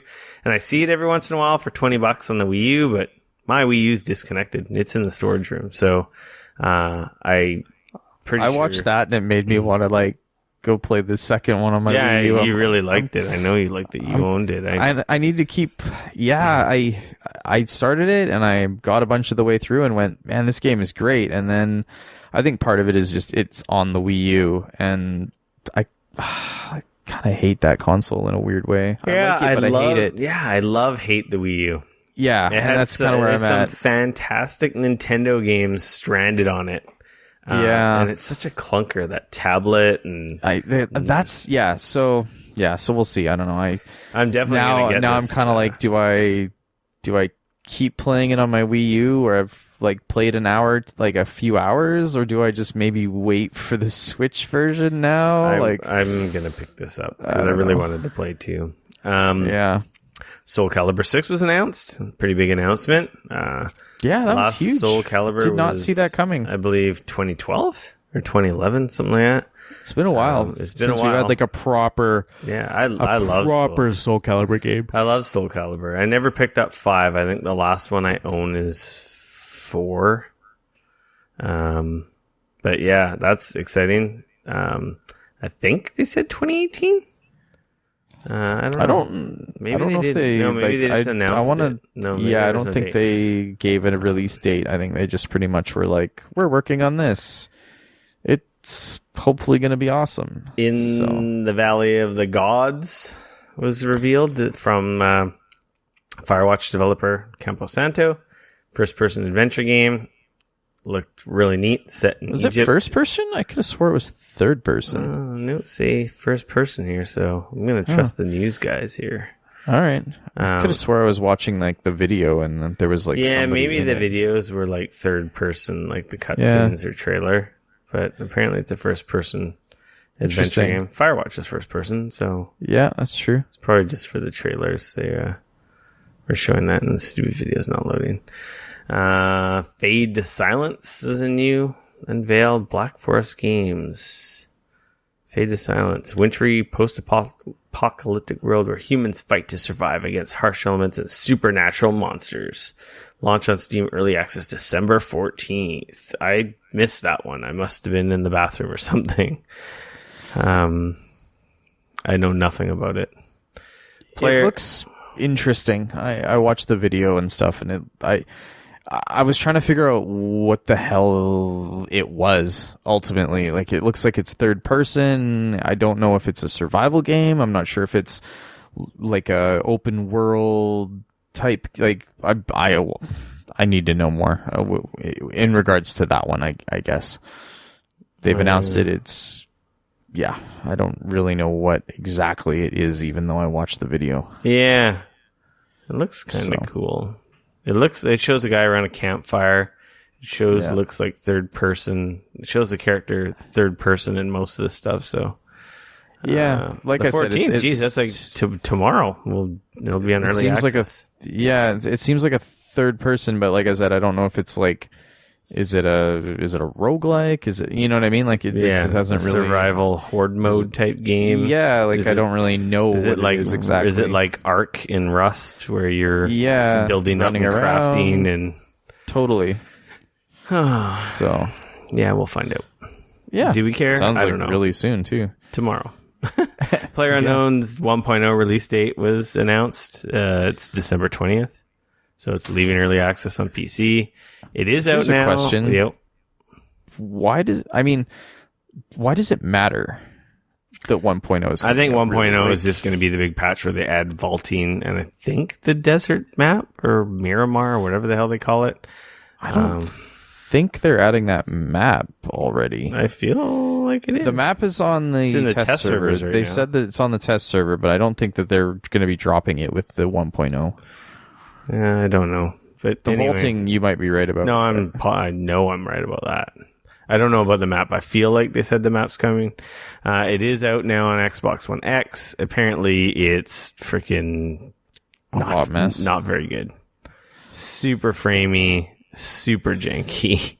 But it is only on early access on Xbox, so that's expected. Yeah. Sea of Thieves got their release date, March 20th. I think Sea of Thieves Insider program has started right now, or the closed beta. I got invited to something. I got a message on my Xbox about Sea of Thieves. We talked about this a few weeks ago. Go sign up. I don't know if I want to. Yeah, I don't know either, but I did. I don't like that game. To me, maybe I should, because I don't know what the hell it is, and I keep wondering what the hell it is. So that's March 20th next year. Dreams showed off a trailer. It's coming. Release window was announced sometime in 2018. Apparently Dreams is supposed to be really cool. It's from the Little Big Planet people, Media Molecule, and apparently let's build stuff in 3D and in VR and play other people's built stuff, and the whole thing seems apparently interesting. it's super powerful and you can do a lot of shit with it.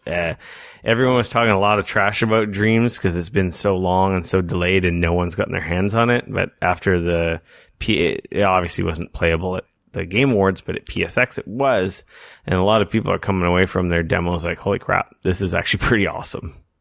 That's cool. That is a cool thing, because from the outset, like right now, up until recently, it kind of looked like this Medium Dreams is going to be like a stinker. That it was going to be a bomb.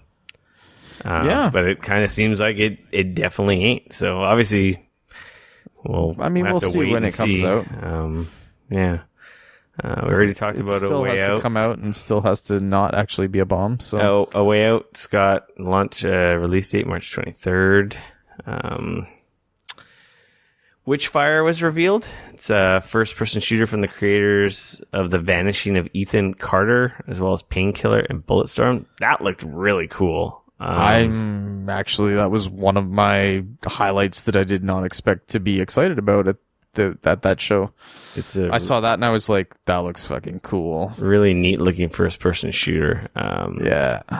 It looked like, I don't know, how do you compare it? You can seems like you could blink around or teleport around the map. Seemed pretty fast action first person, but it was also very not fantastic. It was very eerie and creepy, like monsters and ghosts and witchcraftian kind of a little bit like a cross between almost like Bloodborne and Painkiller. Yeah, sort of cross between the two of them, kind of that style of. The enemies were very ghoulish and skeletons and monsters, but also things that go bump in the night. Yeah, it was like a medieval kind of Doom almost. This had really cool look to it. No release date. That was just a reveal. GTFO is a 4-player co-op experience from the guys behind Payday and Payday 2. It basically looks like aliens / sci-fi bank robbers. They were the crew of guys were trying to break into a vault, and then all of a sudden it turned into basically survive these crazy waves of aliens, a little bit Left 4 Dead at the same time. Right. Looked neat. The guy apparently, I never played the Payday games, but apparently I didn't realize. I thought they were PvP. I thought it was a PvP game. I didn't realize Payday games are co-op heist games, like Left 4 Dead, except for instead of zombies, you're crooks robbing shit, and then you're taking out cops and stuff, trying to get away. Which sounds really neat. And I'm I've never played this game. It's been out forever. So, yeah. GTFO. That looked cool. Yeah, that looks neat. I was definitely. I'm curious to see how it's going to end up. That's trailer looks pretty promising. Yeah, because the trailer looked really neat. I feel like that game has the potential to be really awesome, or to kind of disappoint and be a bummer. And I'm hoping that it's going to be awesome. So there was a new trailer for Metro Exodus, which is the new Metro Last Light franchise, the Metro franchise. That game looks pretty, very pretty. It's not Cold War. Is that going to be an Xbox exclusive? Xbox and PC, or is it also coming out on other platforms? I don't know. What does it say at the end of the trailer here? It doesn't show anything. Oh, yeah, it does. Fall 2018, Xbox One, PS4, Steam. Oh, okay. So the Metro games are post-apocalyptic Russia. Yeah. Radiation. You gotta have your radiation suit when you're out in the world. Mutated. Lots of underground tunnels and bunkers. Bullets are currency. Ammo is weird. Ammo is very sparse. Or sparse. It's hard to come by. It's also your currency for buying stuff. I really liked Metro Last Light. Was the last one. They're very taxing games on PC because they are very pretty looking games as well, but very depressing, gritty, post-apocalyptic take on, and they take place in Russia, and basically all the humans are living in the subways underground, and settlements are kind of connected through the subway tunnels, and I can't remember what they called your guys had based on a series of books actually. Yeah. Your guys are a certain group that, you go out and get resources and stuff. Right. And yeah, the last one was pretty good. This one looks alright too. They're huge in Europe. I remember watching you actually stream Metro Last Light. Did I? On Twitch for a while. Yeah. Maybe that must have been when I had decent internet. Yeah, I don't know. Maybe. World War Z game reveal. I did not see that. I must have been in the can. I watched that one. It looks. There's no real gameplay. All they showed is it's the World War Z zombies, that sort of style, and they kind of show a few clips of people shooting lots of them. Kind of looks like a survival. Yeah, I don't know if it's like a build and try and stay alive or what that's going to look like necessarily, but coming soon. Yeah. PS4, Steam, Xbox One, so everything. Vacation Simulator was announced from the guys who make Job Simulator. Coming to PlayStation VR, Oculus and Vive 2018. Accounting Plus, that's the one that I purchased. So that was revealed at the Game Awards. I thought it was PSX, but it was the Game Awards. That's coming December 19th. Yeah. It looks neat. Apparently it's out on Vive and Oculus. No, HTC Vive. Never mind. Okay. This updated version of the HTC Vive VR game promises to be double the size of the original with new characters, music, and levels. And yeah, this is from Crows, and Squanch Games, which is, like I said, the Rick and Morty guys. Right. Yeah. Fortnite announced limited Battle Royale 50 versus 50 mode. Available now through December 17th. I guess depending on how popular it is, it may come back every once in a while. Yeah. And then there was a bunch of... sorry, you were going to say something? No, nothing. No. It looks neat. I still have been meaning to try Fortnite. People really like it. It's free. I mean, yeah, I might check it out on PC. Yeah, I think I'm going to install it on PC as well. I've seen lots of people I follow on Twitter stream it. I mean, like you said, it is free. I'm kind of wondering how on earth they're going to, like... Because the base Fortnite is obviously monetized, but they haven't got the hooks in yet to monetize Fortnite. I don't know. Battle Royale, so I'm kind of curious. I haven't played it, so I have no what they're idea. Gonna do there. I can't say if you're right or wrong. I feel like there's probably cosmetic bullshit you can spend money on right now. No, it wouldn't surprise me. Loot boxes. Warframe had a bunch of cool trailers. Their community person didn't call their players a bunch of losers this year, which was good. Did you see that clip from last year? No, I don't think she was on last year, and she's like, "We've got 40 million players."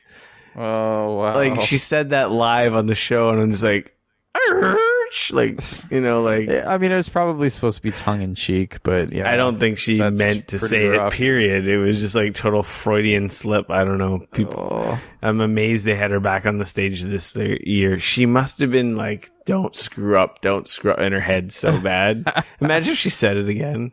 Anyway, the trailers look really cool, so I installed Warframe on my PC. Oh, good job.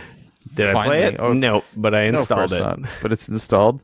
Yeah, and then that game's great, man. I still log in and play it. It looks freaking cool, dude. So I'm telling you, Space Ninjas. I gotta try it, and that's what they were touting in the trailer, like ninjas. Yeah.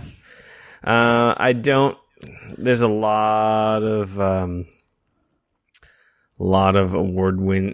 winners here. We're not going to go over all of them. I'm just going to mention a few. Game of the Year, Breath of the Wild, not exactly surprising. To be honest, it was between Zelda and freaking, I think, Mario. I think Nintendo was up against themselves. Zelda's been a while. It came out earlier in the year, so it's not so fresh in everyone's mind, but it was like they made an open world Zelda, and it was good. And it was something new and a new experience and fresh all at the same time, yet being Zelda and an open world game, which, everything's open world, right? Like they really nailed the sense of exploration and wonder. And, I'm like, yeah, that makes sense. I really love that game. I want to buy the DLC. I just haven't had a chance. Cuphead won a shitload of awards. And see, that's huge for that little Canadian studio. No, that's freaking awesome. Our freaking prime minister called them out on Twitter and was like congratulating them. Like, how cool is that? The leader of your country is acknowledging stuff like that. That's really freaking cool. That's amazing. Whether you That's like him or super not, cool. and all the money he's wasting and stupid shit he's doing, but it could be a lot worse. Yeah. Hellblade won a bunch of stuff too. A few awards. I meant to buy it. It was on sale, and it's not on sale, but I'm pretty sure it's going to go on sale again. So I don't have time to play it right now. So I'll probably buy. I guarantee you it's going to go on sale during this PlayStation holiday sale again. So I'll probably pick it up.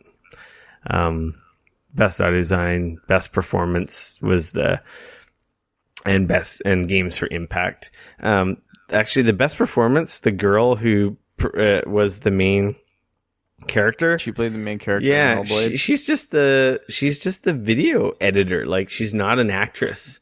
And they just basically first time. They had her doing stand-in mocap, and then they just she's like She was awesome. so good at it, It's they decided to keep her. Yeah, they just in-house employee. They didn't have to bring in a voice actor per se, because she just did it and nailed it, and she won. How cool was it watching her get the award from Andy? Yeah, she was in heaven. She fangirled out so hard. It was awesome. Yeah, it was so cute. That was to such watch. a cool moment. Yeah, you can tell it was. Super and she had an cool. awesome outfit on. She was wearing a fake mocap suit. I don't think it's a proper mocap suit, but it had a couple balls on it here and there, and it actually looked really cool. That was awesome. That was a cool moment in the whole thing. Wolfenstein 2 won Best Action Game. That's surprising. Not surprising, because the campaign story is awesome, but I'm surprised. I was with the thought that probably would have gone to something else in that category. Yeah. What else? Is there anything else? Yeah. That's about it. That's all I really care about. Main was the game of the year. I gotta buy Hellblade, because it got a lot. It got a lot of praise. It did. And Cuphead deserved a lot of awards too. Cuphead was freaking awesome, and that was the Game Awards. Yay! Yeah. Just a little bit of stuff there. And then the next night, Friday, we had PlayStation's. Here's a bunch of game devs and people sitting on a couch. It was not very exciting. I didn't even watch it, so I was just. I watched it. I was watching it, and I wasn't watching it because it was just so not. It was fine. It was awesome from a fan thing. It was the complete opposite of Game Awards, where Game Awards was just trailer with less people and personal. It was less personal, and just more like trailer, sponsor. PSX was definitely for the fans. Here's the maker of this game talking about their game very casually on a couch. Okay, we're done talking here. Let's have a little look at the game. And it was just a bunch of that, with all the devs of basically everything that was on the stage was demoed and talked about by the devs very casually on couches and chairs in mini interviews. And that was the whole thing. So they showed Dreams, had a section of their show, God of War, and Cory Barlog, was there talking about the game. They showed some new stuff. And then, of course, Detroit Become Human was there, which is honestly the same demo that was at E3 and that did you play it at PAX? No, you didn't play it at PAX. Jason and Scott played it at PAX. So it was the same demo from PAX, but they did a crowd. Right. They did a crowd play of that same scenario in the demos that have been around for a while. Sean Layden hinted about potentially changing our PSS names in his interview on stage. He funny. Also kind of didn't have very positive thoughts about the E3 public access. He was asked what he thought about it, and he didn't necessarily badmouth it, but he did say that ESA should decide whether they want to host a trade show or a public show, because it wasn't set up to accommodate for a public show, which is right. Hey, you heard that from me firsthand, right? Yeah. I was there. Yeah, no, absolutely. I told you guys, it was fucking too crowded, and it wasn't set up for a public show. It was awesome, and I really enjoyed seeing all those people whose dreams came alive to get to go to E3, which is awesome. But the show was just a clusterfuck of like logistics and being overcrowded, and booths were just not set up very well for that. So I'm sure they're going to take lessons from that, and I'm sure we're going to see another evolution of E3 again this year. I'm sure. I think ultimately they have to, because I think what's happening is that in a weird way with all these other trade shows, PAX and obviously the I'm totally blanking right now, Paris Games Week and the huge one, Gamescom and TGS, like they're opening up to the public, and the public is being a huge part of what these shows are. And I don't know, in a weird way, E3 is becoming less and less relevant, I think, if it doesn't include the fans. That being said, I feel like maybe, like, does the industry still need a closed door show where the fans aren't necessarily a part of it? I don't know. Yeah, it's a tough... but I just know that with big companies like EA walking away from being public, essentially E3, and you know what I mean? That's like, E3 is not the only one. Who else has walked away? Disney, but there is no Disney anymore. EA is one. Activision's still there, but Konami wasn't there. Bethesda's not there No, Bethesda's there. Because they do their own thing, don't? Oh, yeah, you're right. E3. I just thought they did their own thing. They had their own little press. They had their own press thing, but they had a booth there. Yeah, I can't remember who else has dropped out. There's a couple other ones that have dropped. Yeah, no, there's. I mean, from what I understand, there's some people that have sort of kept their presence, but it's so much smaller than it used to be. So I think if they make changes, I think it's more impactful if it's a public show. Because then you don't just have the hyper-focused echo chamber of games, media, and influencers. Then you have like super excited fans and public there as well. I think you just increase your reach tenfold by having it open to the public, as opposed to just having the regular gatekeepers there. I don't see there's anything wrong with it. They just need to change the layout and open it up more so it's not so freaking crowded. And we talked about that already, so yeah, we did. They showed Soul Calibur 6 shit, which we already saw at the Game Awards. They showed some Monster Hunter stuff, and that you can play as Mega Man will invade the game, I guess. Oh man, I forgot to mention I played Monster Hunter beta. beta. I was going to ask you about that, but we'll talk about that after this, okay? Oh yeah. Or talk about it right now. You played Monster Hunter Beta. I launched it. I played the training area, and then that's it. I didn't end up getting... I meant to go back, but I got interrupted and I didn't play.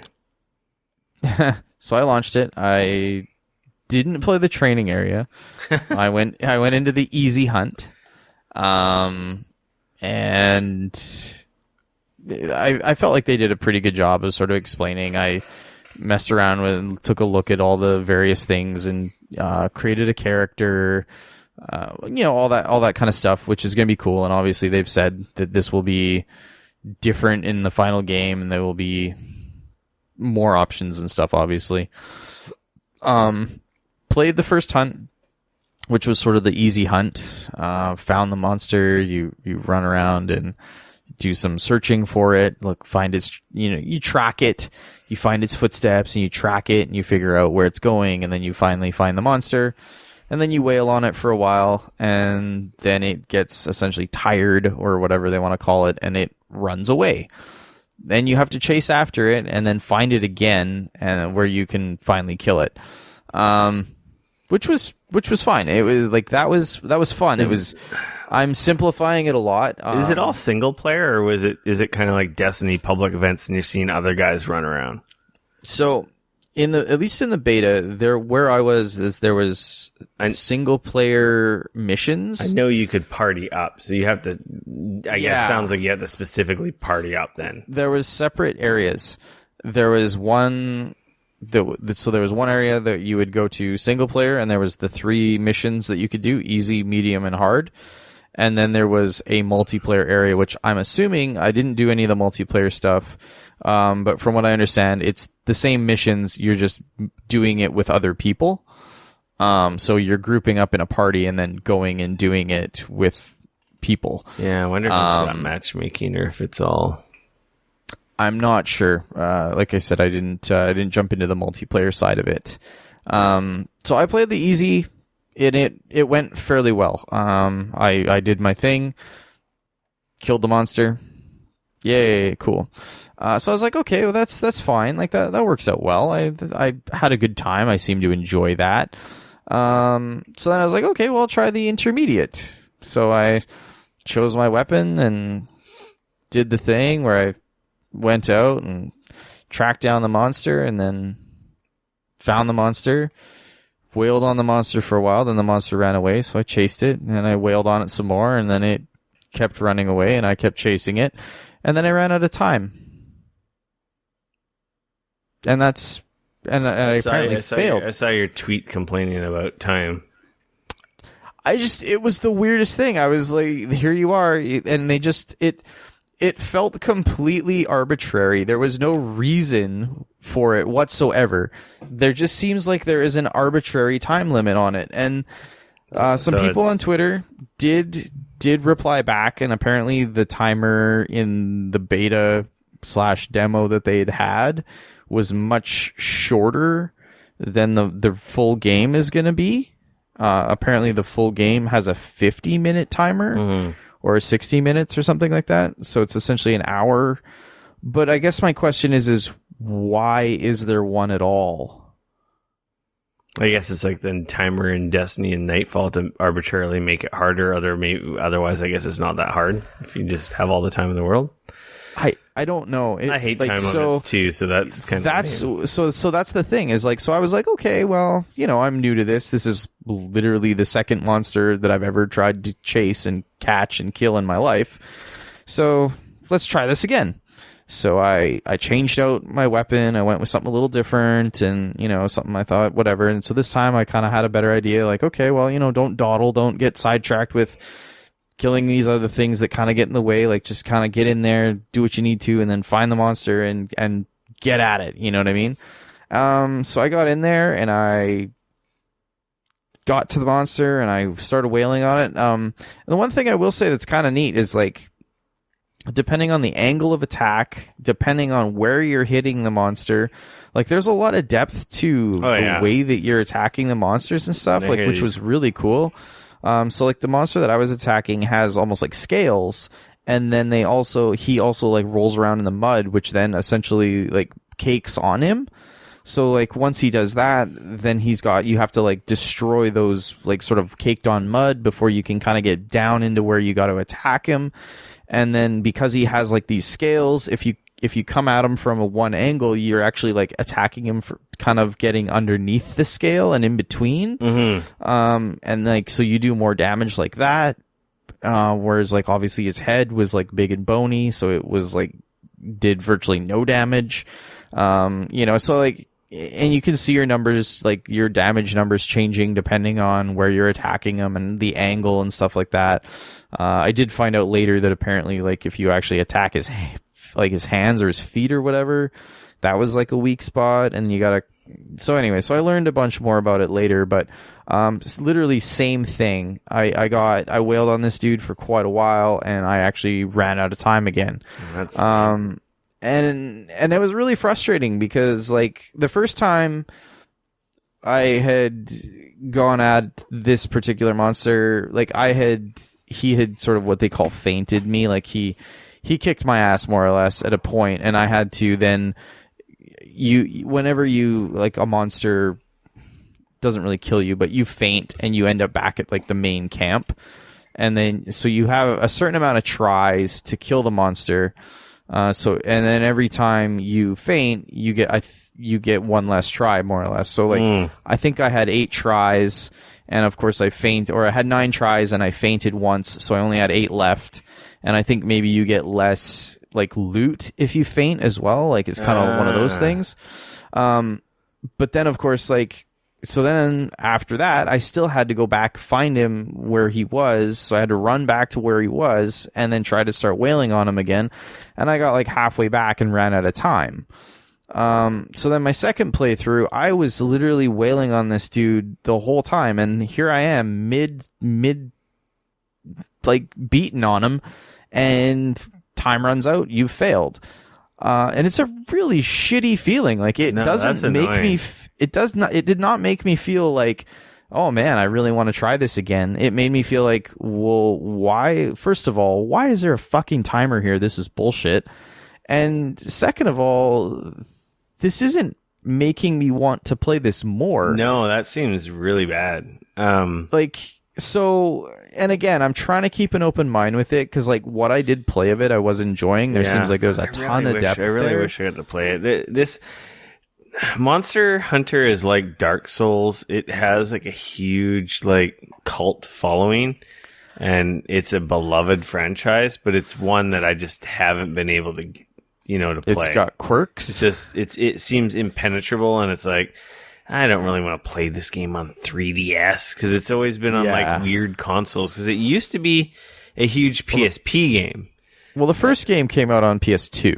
And then it was the very first one. Then it was giant on PSP, and then Sony, this is the first time it's been back on a Sony console for, I want to say, at least a decade. Because wasn't there a Vita game? Nope. But Japan only? Nope. No Vita Monster Hunter. It's all 3DS and Wii and Wii U. Really? Yeah, it all went Nintendo because the 3DS was so popular in Japan, and that's primarily where most people have been playing Monster Hunter. And I think the Wii U versions as well. But this is like, people are super excited because this is the first current generation like console. As good as the Wii U versions were, or whatever, obviously it's not a PS4. It looks cool. I'm pretty sure I'm going to pick it up, and I'm sure I'll find something but I'm very disappointed I didn't get time to play the demo or the beta. Yeah. So that was the thing. It sucked because I was really looking forward to it. Then I played it, and it kind of left a bit of a bad taste in my mouth. Up until the time limit part. Yeah, I was having a good time, and then the time limit. So then it kept making me think, like, wait a minute, is this something that's going to be happening, like in the full game? Am I going to be running? Except that it's going to be an hour time limit, so it's going to be even worse. Because then I'm going to be sinking like a fucking hour into this thing, only to have it like, you failed. I saw a tweet from someone saying the time limits on those missions are 50, but.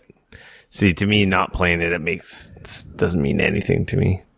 Yeah. All I know is that 20 minutes was bullshit. Yeah, that sucks. Maybe it's just part of the beta, because it's a beta. They don't want you to play it too much, maybe. Yeah. They just want to give you a hit of the crack. They don't want you to freaking, do the whole supply. By the way, Monster Hunter Frontier G was out on the Vita. Really? Yep. Not here. Not outside of Japan. Yeah. Okay. Well, moving along. Monster Hunter. Yay. That comes out in January sometime. Yeah. I don't know what the release date is, but I know it's January. We already talked about Wipeout's getting a VR mode, hence why I bought it on sale. Last Guardian experience is out now. Medieval is getting a remaster for the PS4. That makes me pretty happy. I like that game a lot. And then it's a PS1 classic. What else? They had some gameplay demos on stage. Concrete Genie, which was unveiled at Paris Games Week, does nothing for me. Blaze Blue is coming in 2018. New Blaze Blue is coming to PS4 2018.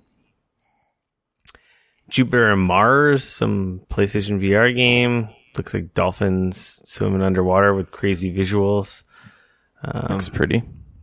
Donut County is coming to PS4 in 2018. We saw that at PAX. Really? I saw it at PAX. It was an indie game in one of the indie booths on PC. They were playing it where you control a hole that swallows everything, and as you swallow stuff, the hole gets bigger, and you're solving puzzles. I remember as well. that. Yes, looked kind of neat. So that's coming to PS4. Tower 57 retro shooter. I didn't see that one. I must have been in the washroom again. Another indie game, RPG roguelite, Moonlighter. I also missed that one. I did see the Rick and Morty is coming to PSVR, which is finally. I feel like that should have been out already. I'm super excited for that. I will pick that up.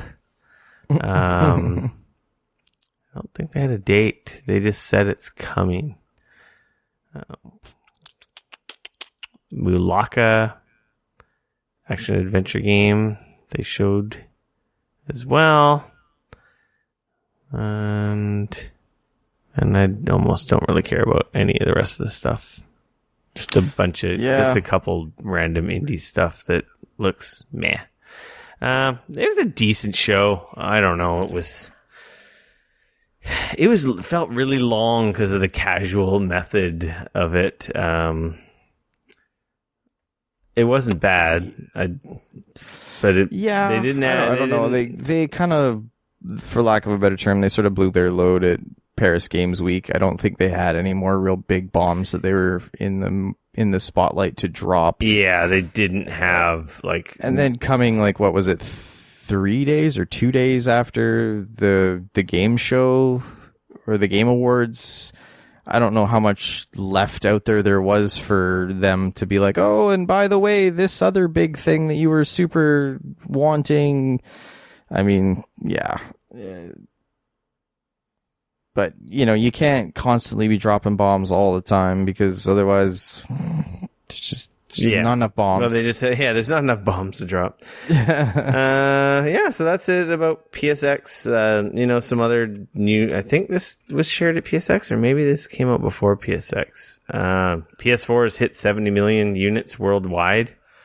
That's crazy. Yeah, this was before PSX's story was released. And it's a lot of PS4s. Yeah, and there's 2 million PSVRs out there. So, wow. I think single-handedly, PSVR is probably double the other two VR headsets combined now. Probably. I haven't heard numbers of Oculus and Vive, but last I heard... Not for quite a while. Last I heard they were 500,000, maybe each, plus or minus. Yeah. That's... So yeah, PS4 is still killing it.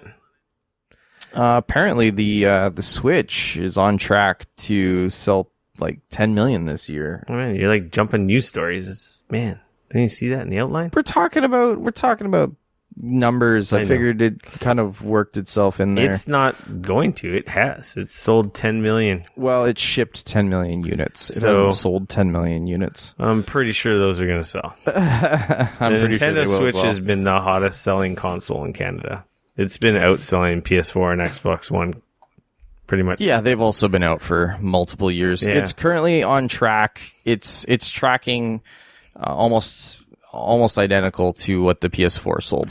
It's doing very well. It's also on a trajectory to outsell the total lifetime sales of the Wii in a year compared to the 5 years that the Wii U was available. The Wii U. Yeah. So that's pretty exciting. Switch is awesome. We love it. I love it. Yeah, it's a fucking dope system. So that's all. I'm so happy for Nintendo because, like I've said in the past, I think last year before the Switch was out, and a video game industry without Nintendo would not be the same. So no, it wouldn't. The Switch is dope. If you don't have one, you what are you doing? We need their quirkiness in the industry. Devil May Cry Collection is coming to PS4, Xbox One, and PC next year. People were thinking that was going to be a Game Award or PSX announcement, and that was actually, I think, leaked or released before either, so it wasn't part of any of the shows. Some people are excited because that means potentially we're going to get a new Devil May Cry. Cool. Yay. Yeah. I don't really care. Yeah, I don't know if this is... I feel like they'd be kind of hard to go back to at this point. Yeah.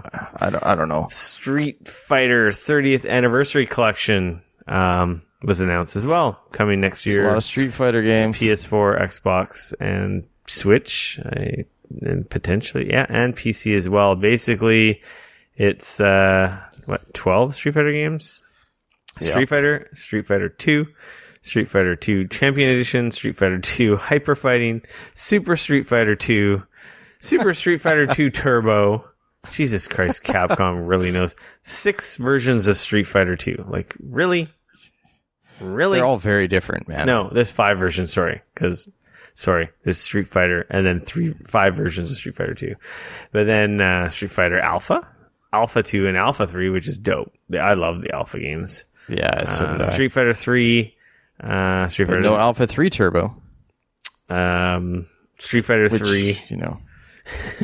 Street Fighter 3 Second Impact, and Street Fighter 3 Third Strike. I think this is kind of weird because why wouldn't you just put 4 and 5 in here at this point? Like 30, or at least 4 at the very least. 4's been out for a long time, so like because I can understand if they're selling this on the Xbox One, so you could put 4 in here. 5, I get that it's a PlayStation exclusive or whatever, so you don't put that one in here. But 4, to me, it seems odd that they wouldn't just put 4 in here. But it also kind of seems strange that they would bother putting the original Street Fighter in here because, let's be honest, that's not a good game. I don't think it's a full price title. I think there's no pricing information here, but I think it's lower cost, and it's coming in May. So neat. They announced that news at the Capcom Cup. Because they had a tournament at the same time as PSX was going on. And Ghost Recon Wildlands is getting the Predator. I'm actually really excited about this. It looks really cool. Starting December 14th. So the time you're listening to this podcast, this will have happened. It's part of a special challenge where players, either alone or as a group of up to 4, will have to survive the onslaught and eventually take down the Predator. That sounds cool. It's a free challenge mission. So get this. This is kind of neat. If you defeat the Predator, you also get... So if you defeat the Predator, you get the movie's, the alien's iconic mask and corresponding heat vision that you can use from then on. Oh, that's cool. Yeah. I'm just watching That's pretty the neat. trailer for it. It looks cool. Saw someone's tweet. I can't remember whose tweet it was. And they're like, how much cooler would it have been had Ubisoft just dropped the Predator in and not said anything to anyone? Oh, that would have been kind of awesome. Because then everyone would have been like, what the hell? The internet would have like exploded because people would have been like, we just got murdered by the Predator, you know? That'd be pretty cool, yeah. I'm going to have to check that out. That was a fun game. I had fun with that game. I still haven't beat it. That game's massive. EA's open world games are just so ridiculous. Oh, man, that game is so ridiculous. So big, I mean, like, it's just, oh, yeah. That's it for news. There's a lot of news, man. There's a lot of news. This week has obviously been a little more quiet, obviously, considering all that stuff from last week. We already talked about our public service announcements at the top of the show, where they just snuck into our stories. The PlayStation has a holiday sale going on, and grab your free copy of Assassin's Creed Black Flag on PC Uplay. And that's it for that. I guess we could just have our quick free-for-all here, and then we'll wrap up the show. I got my Amazon Echo. I set it up. Man, I love having the FBI in my house listening to everything that I say. It's such a cool freaking thing. Yeah. I walk in the door and I'm like, A word. I don't want to set anyone else's off right now. Okay. Play top Christmas music, and then immediately playing like great Christmas music. We're about to go for a walk with the dog. Alexa, what temperature is it outside? Oh, crap. I just said the keyword. Okay, you're welcome. You did. Everyone who has... I don't think anyone listens to this out loud. Sorry. At least that was a harmless question. Then she tells you the temperature. There's like a million things you can do. I'm just doing the most basic things, and I love it. Right. And it sounds really good. It sounds great. I'm pretty impressed. The one thing I am disappointed about, which I'm probably still going to have to buy a Google Echo Mini, Google Home Mini. Sorry. So you can have both in your house? I just want the Google. Can you get them to talk to each other? Oh, I don't know if you can, but I'm really disappointed. awesome. The Alexa, Google won't let it talk to the Chromecasts. So my fancy whole home audio system, Walled gardens, motherfucker. yeah, Walled gardens is all Chromecast. But I was thinking I could essentially just get Echo Dots and have Echo supports multi-room audio, and they have audio outs, so I could essentially do the same thing with Echo Dots, but those are $50 each, so I'd have to spend $200. Or I could just buy one Google Home Mini and put it somewhere and be like, play music in the bathroom or in the kitchen or whatever. And I think I might. Doesn't that kind of defeat the purpose, though, of like having an Alexa? No, the Alexa does other Google stuff. Home Mini as well. But then I just mean, like, doesn't the Google Home Mini do all the stuff that the Alexa does? It kind of does less stuff and different stuff, but I really wish the Alexa did this one thing. It's the only thing that I regret, because it'd be so cool to walk in the house and be like, play music, play my podcast in the kitchen, or play it in the office. Because then you don't even have to pull, it's not that hard. You pull out your phone, you hit the Cast 2 button, and it's done. Right. But I don't know, ever since getting the Alexa and just being able to talk and have questions answered or do stuff immediately, it's really freaking cool, man.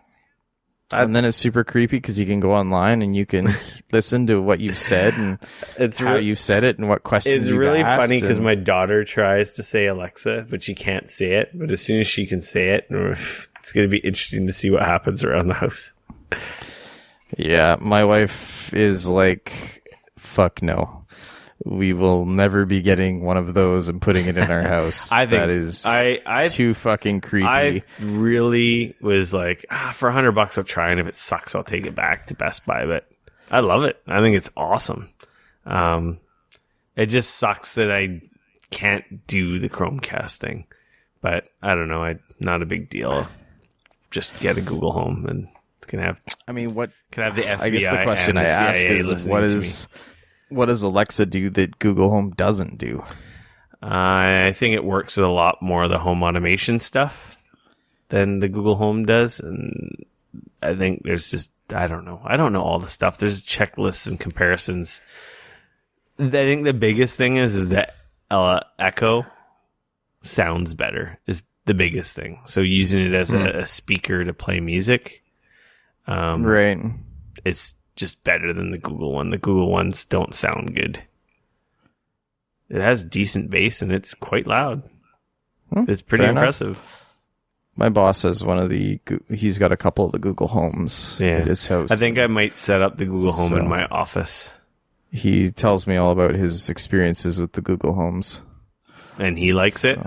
Oh, yeah, he loves it. He's pretty much everything you just said, except that he's got his Google Home set up so that he can do all that. So for him, he comes in and, hey, Google, play whatever in this room or in whatever. And it's all done. And he does the exact same thing. And it could. Hey, Google, what temperature is it outside? Clearly, hey, Google, what's my schedule look like? That's the other thing. Is it all ties into all of his Google stuff. So and he's the Echo, like, hey, the Echo can do your calendar stuff and your schedule stuff too. Can you set a reminder for whatever? Yeah. Hey, Google, can you call my wife? And yeah, you can do the phone conversations. You can call people. They have quite feature parity wise. They both do that stuff. Obviously, it wouldn't be a problem had I not invested in Chromecast, but Echoes were only just recently available in Canada. And if you all remember, if you've been listening for a couple of years, I don't know when I did that. That was like a year ago that I did that audio setup, and I talked about it on the podcast. It was a while ago. I got those Chromecast audios for $20 a piece. So, that's a pretty awesome deal. And they still work amazingly. It's just, man, pushing buttons on your phone. I know. It's so hard. It's so archaic compared to just talking to your in-home computer. That's like 2016 shit right there, man. I feel like Iron Man when I walk in the freaking door. Yeah. I gotta get her a different voice and give her a different name. I was Jarvis. Gonna say, can you call her Jarvis? Like, that would be kind of dope. I don't know if she has different voices. I have no idea. Probably not. That surprises. That'd be kind of great if that they did surprises me. Honestly, to be honest, they might, and we probably sound like idiots right now, and someone's yelling at us.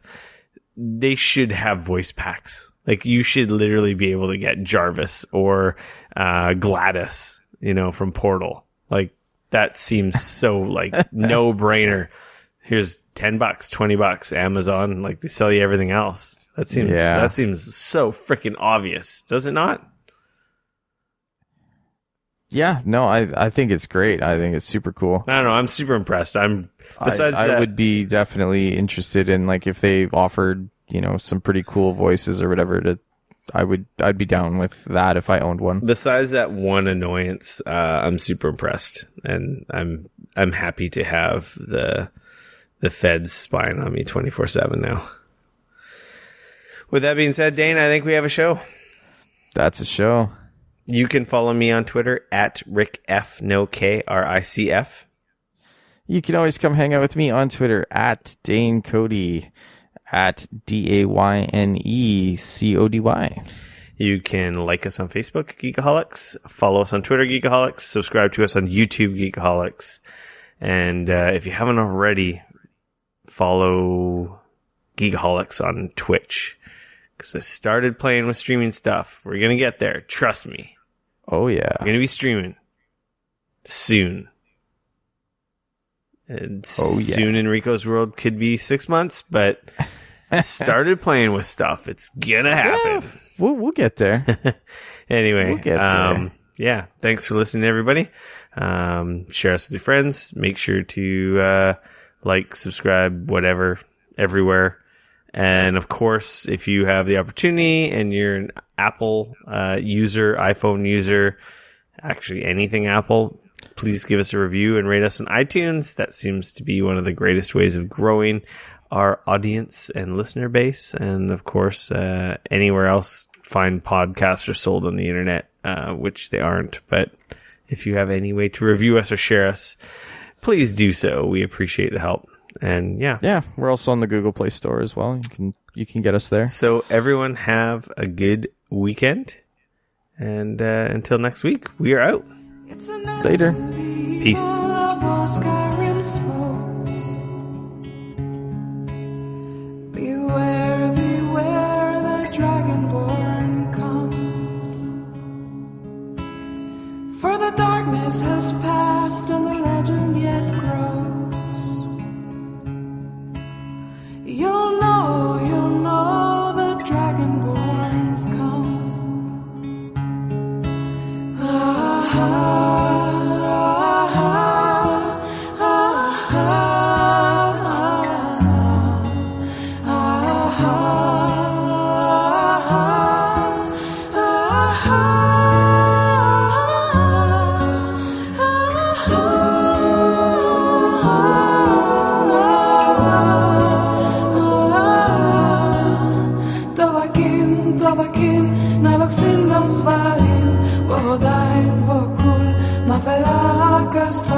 Al final, al pagan, nos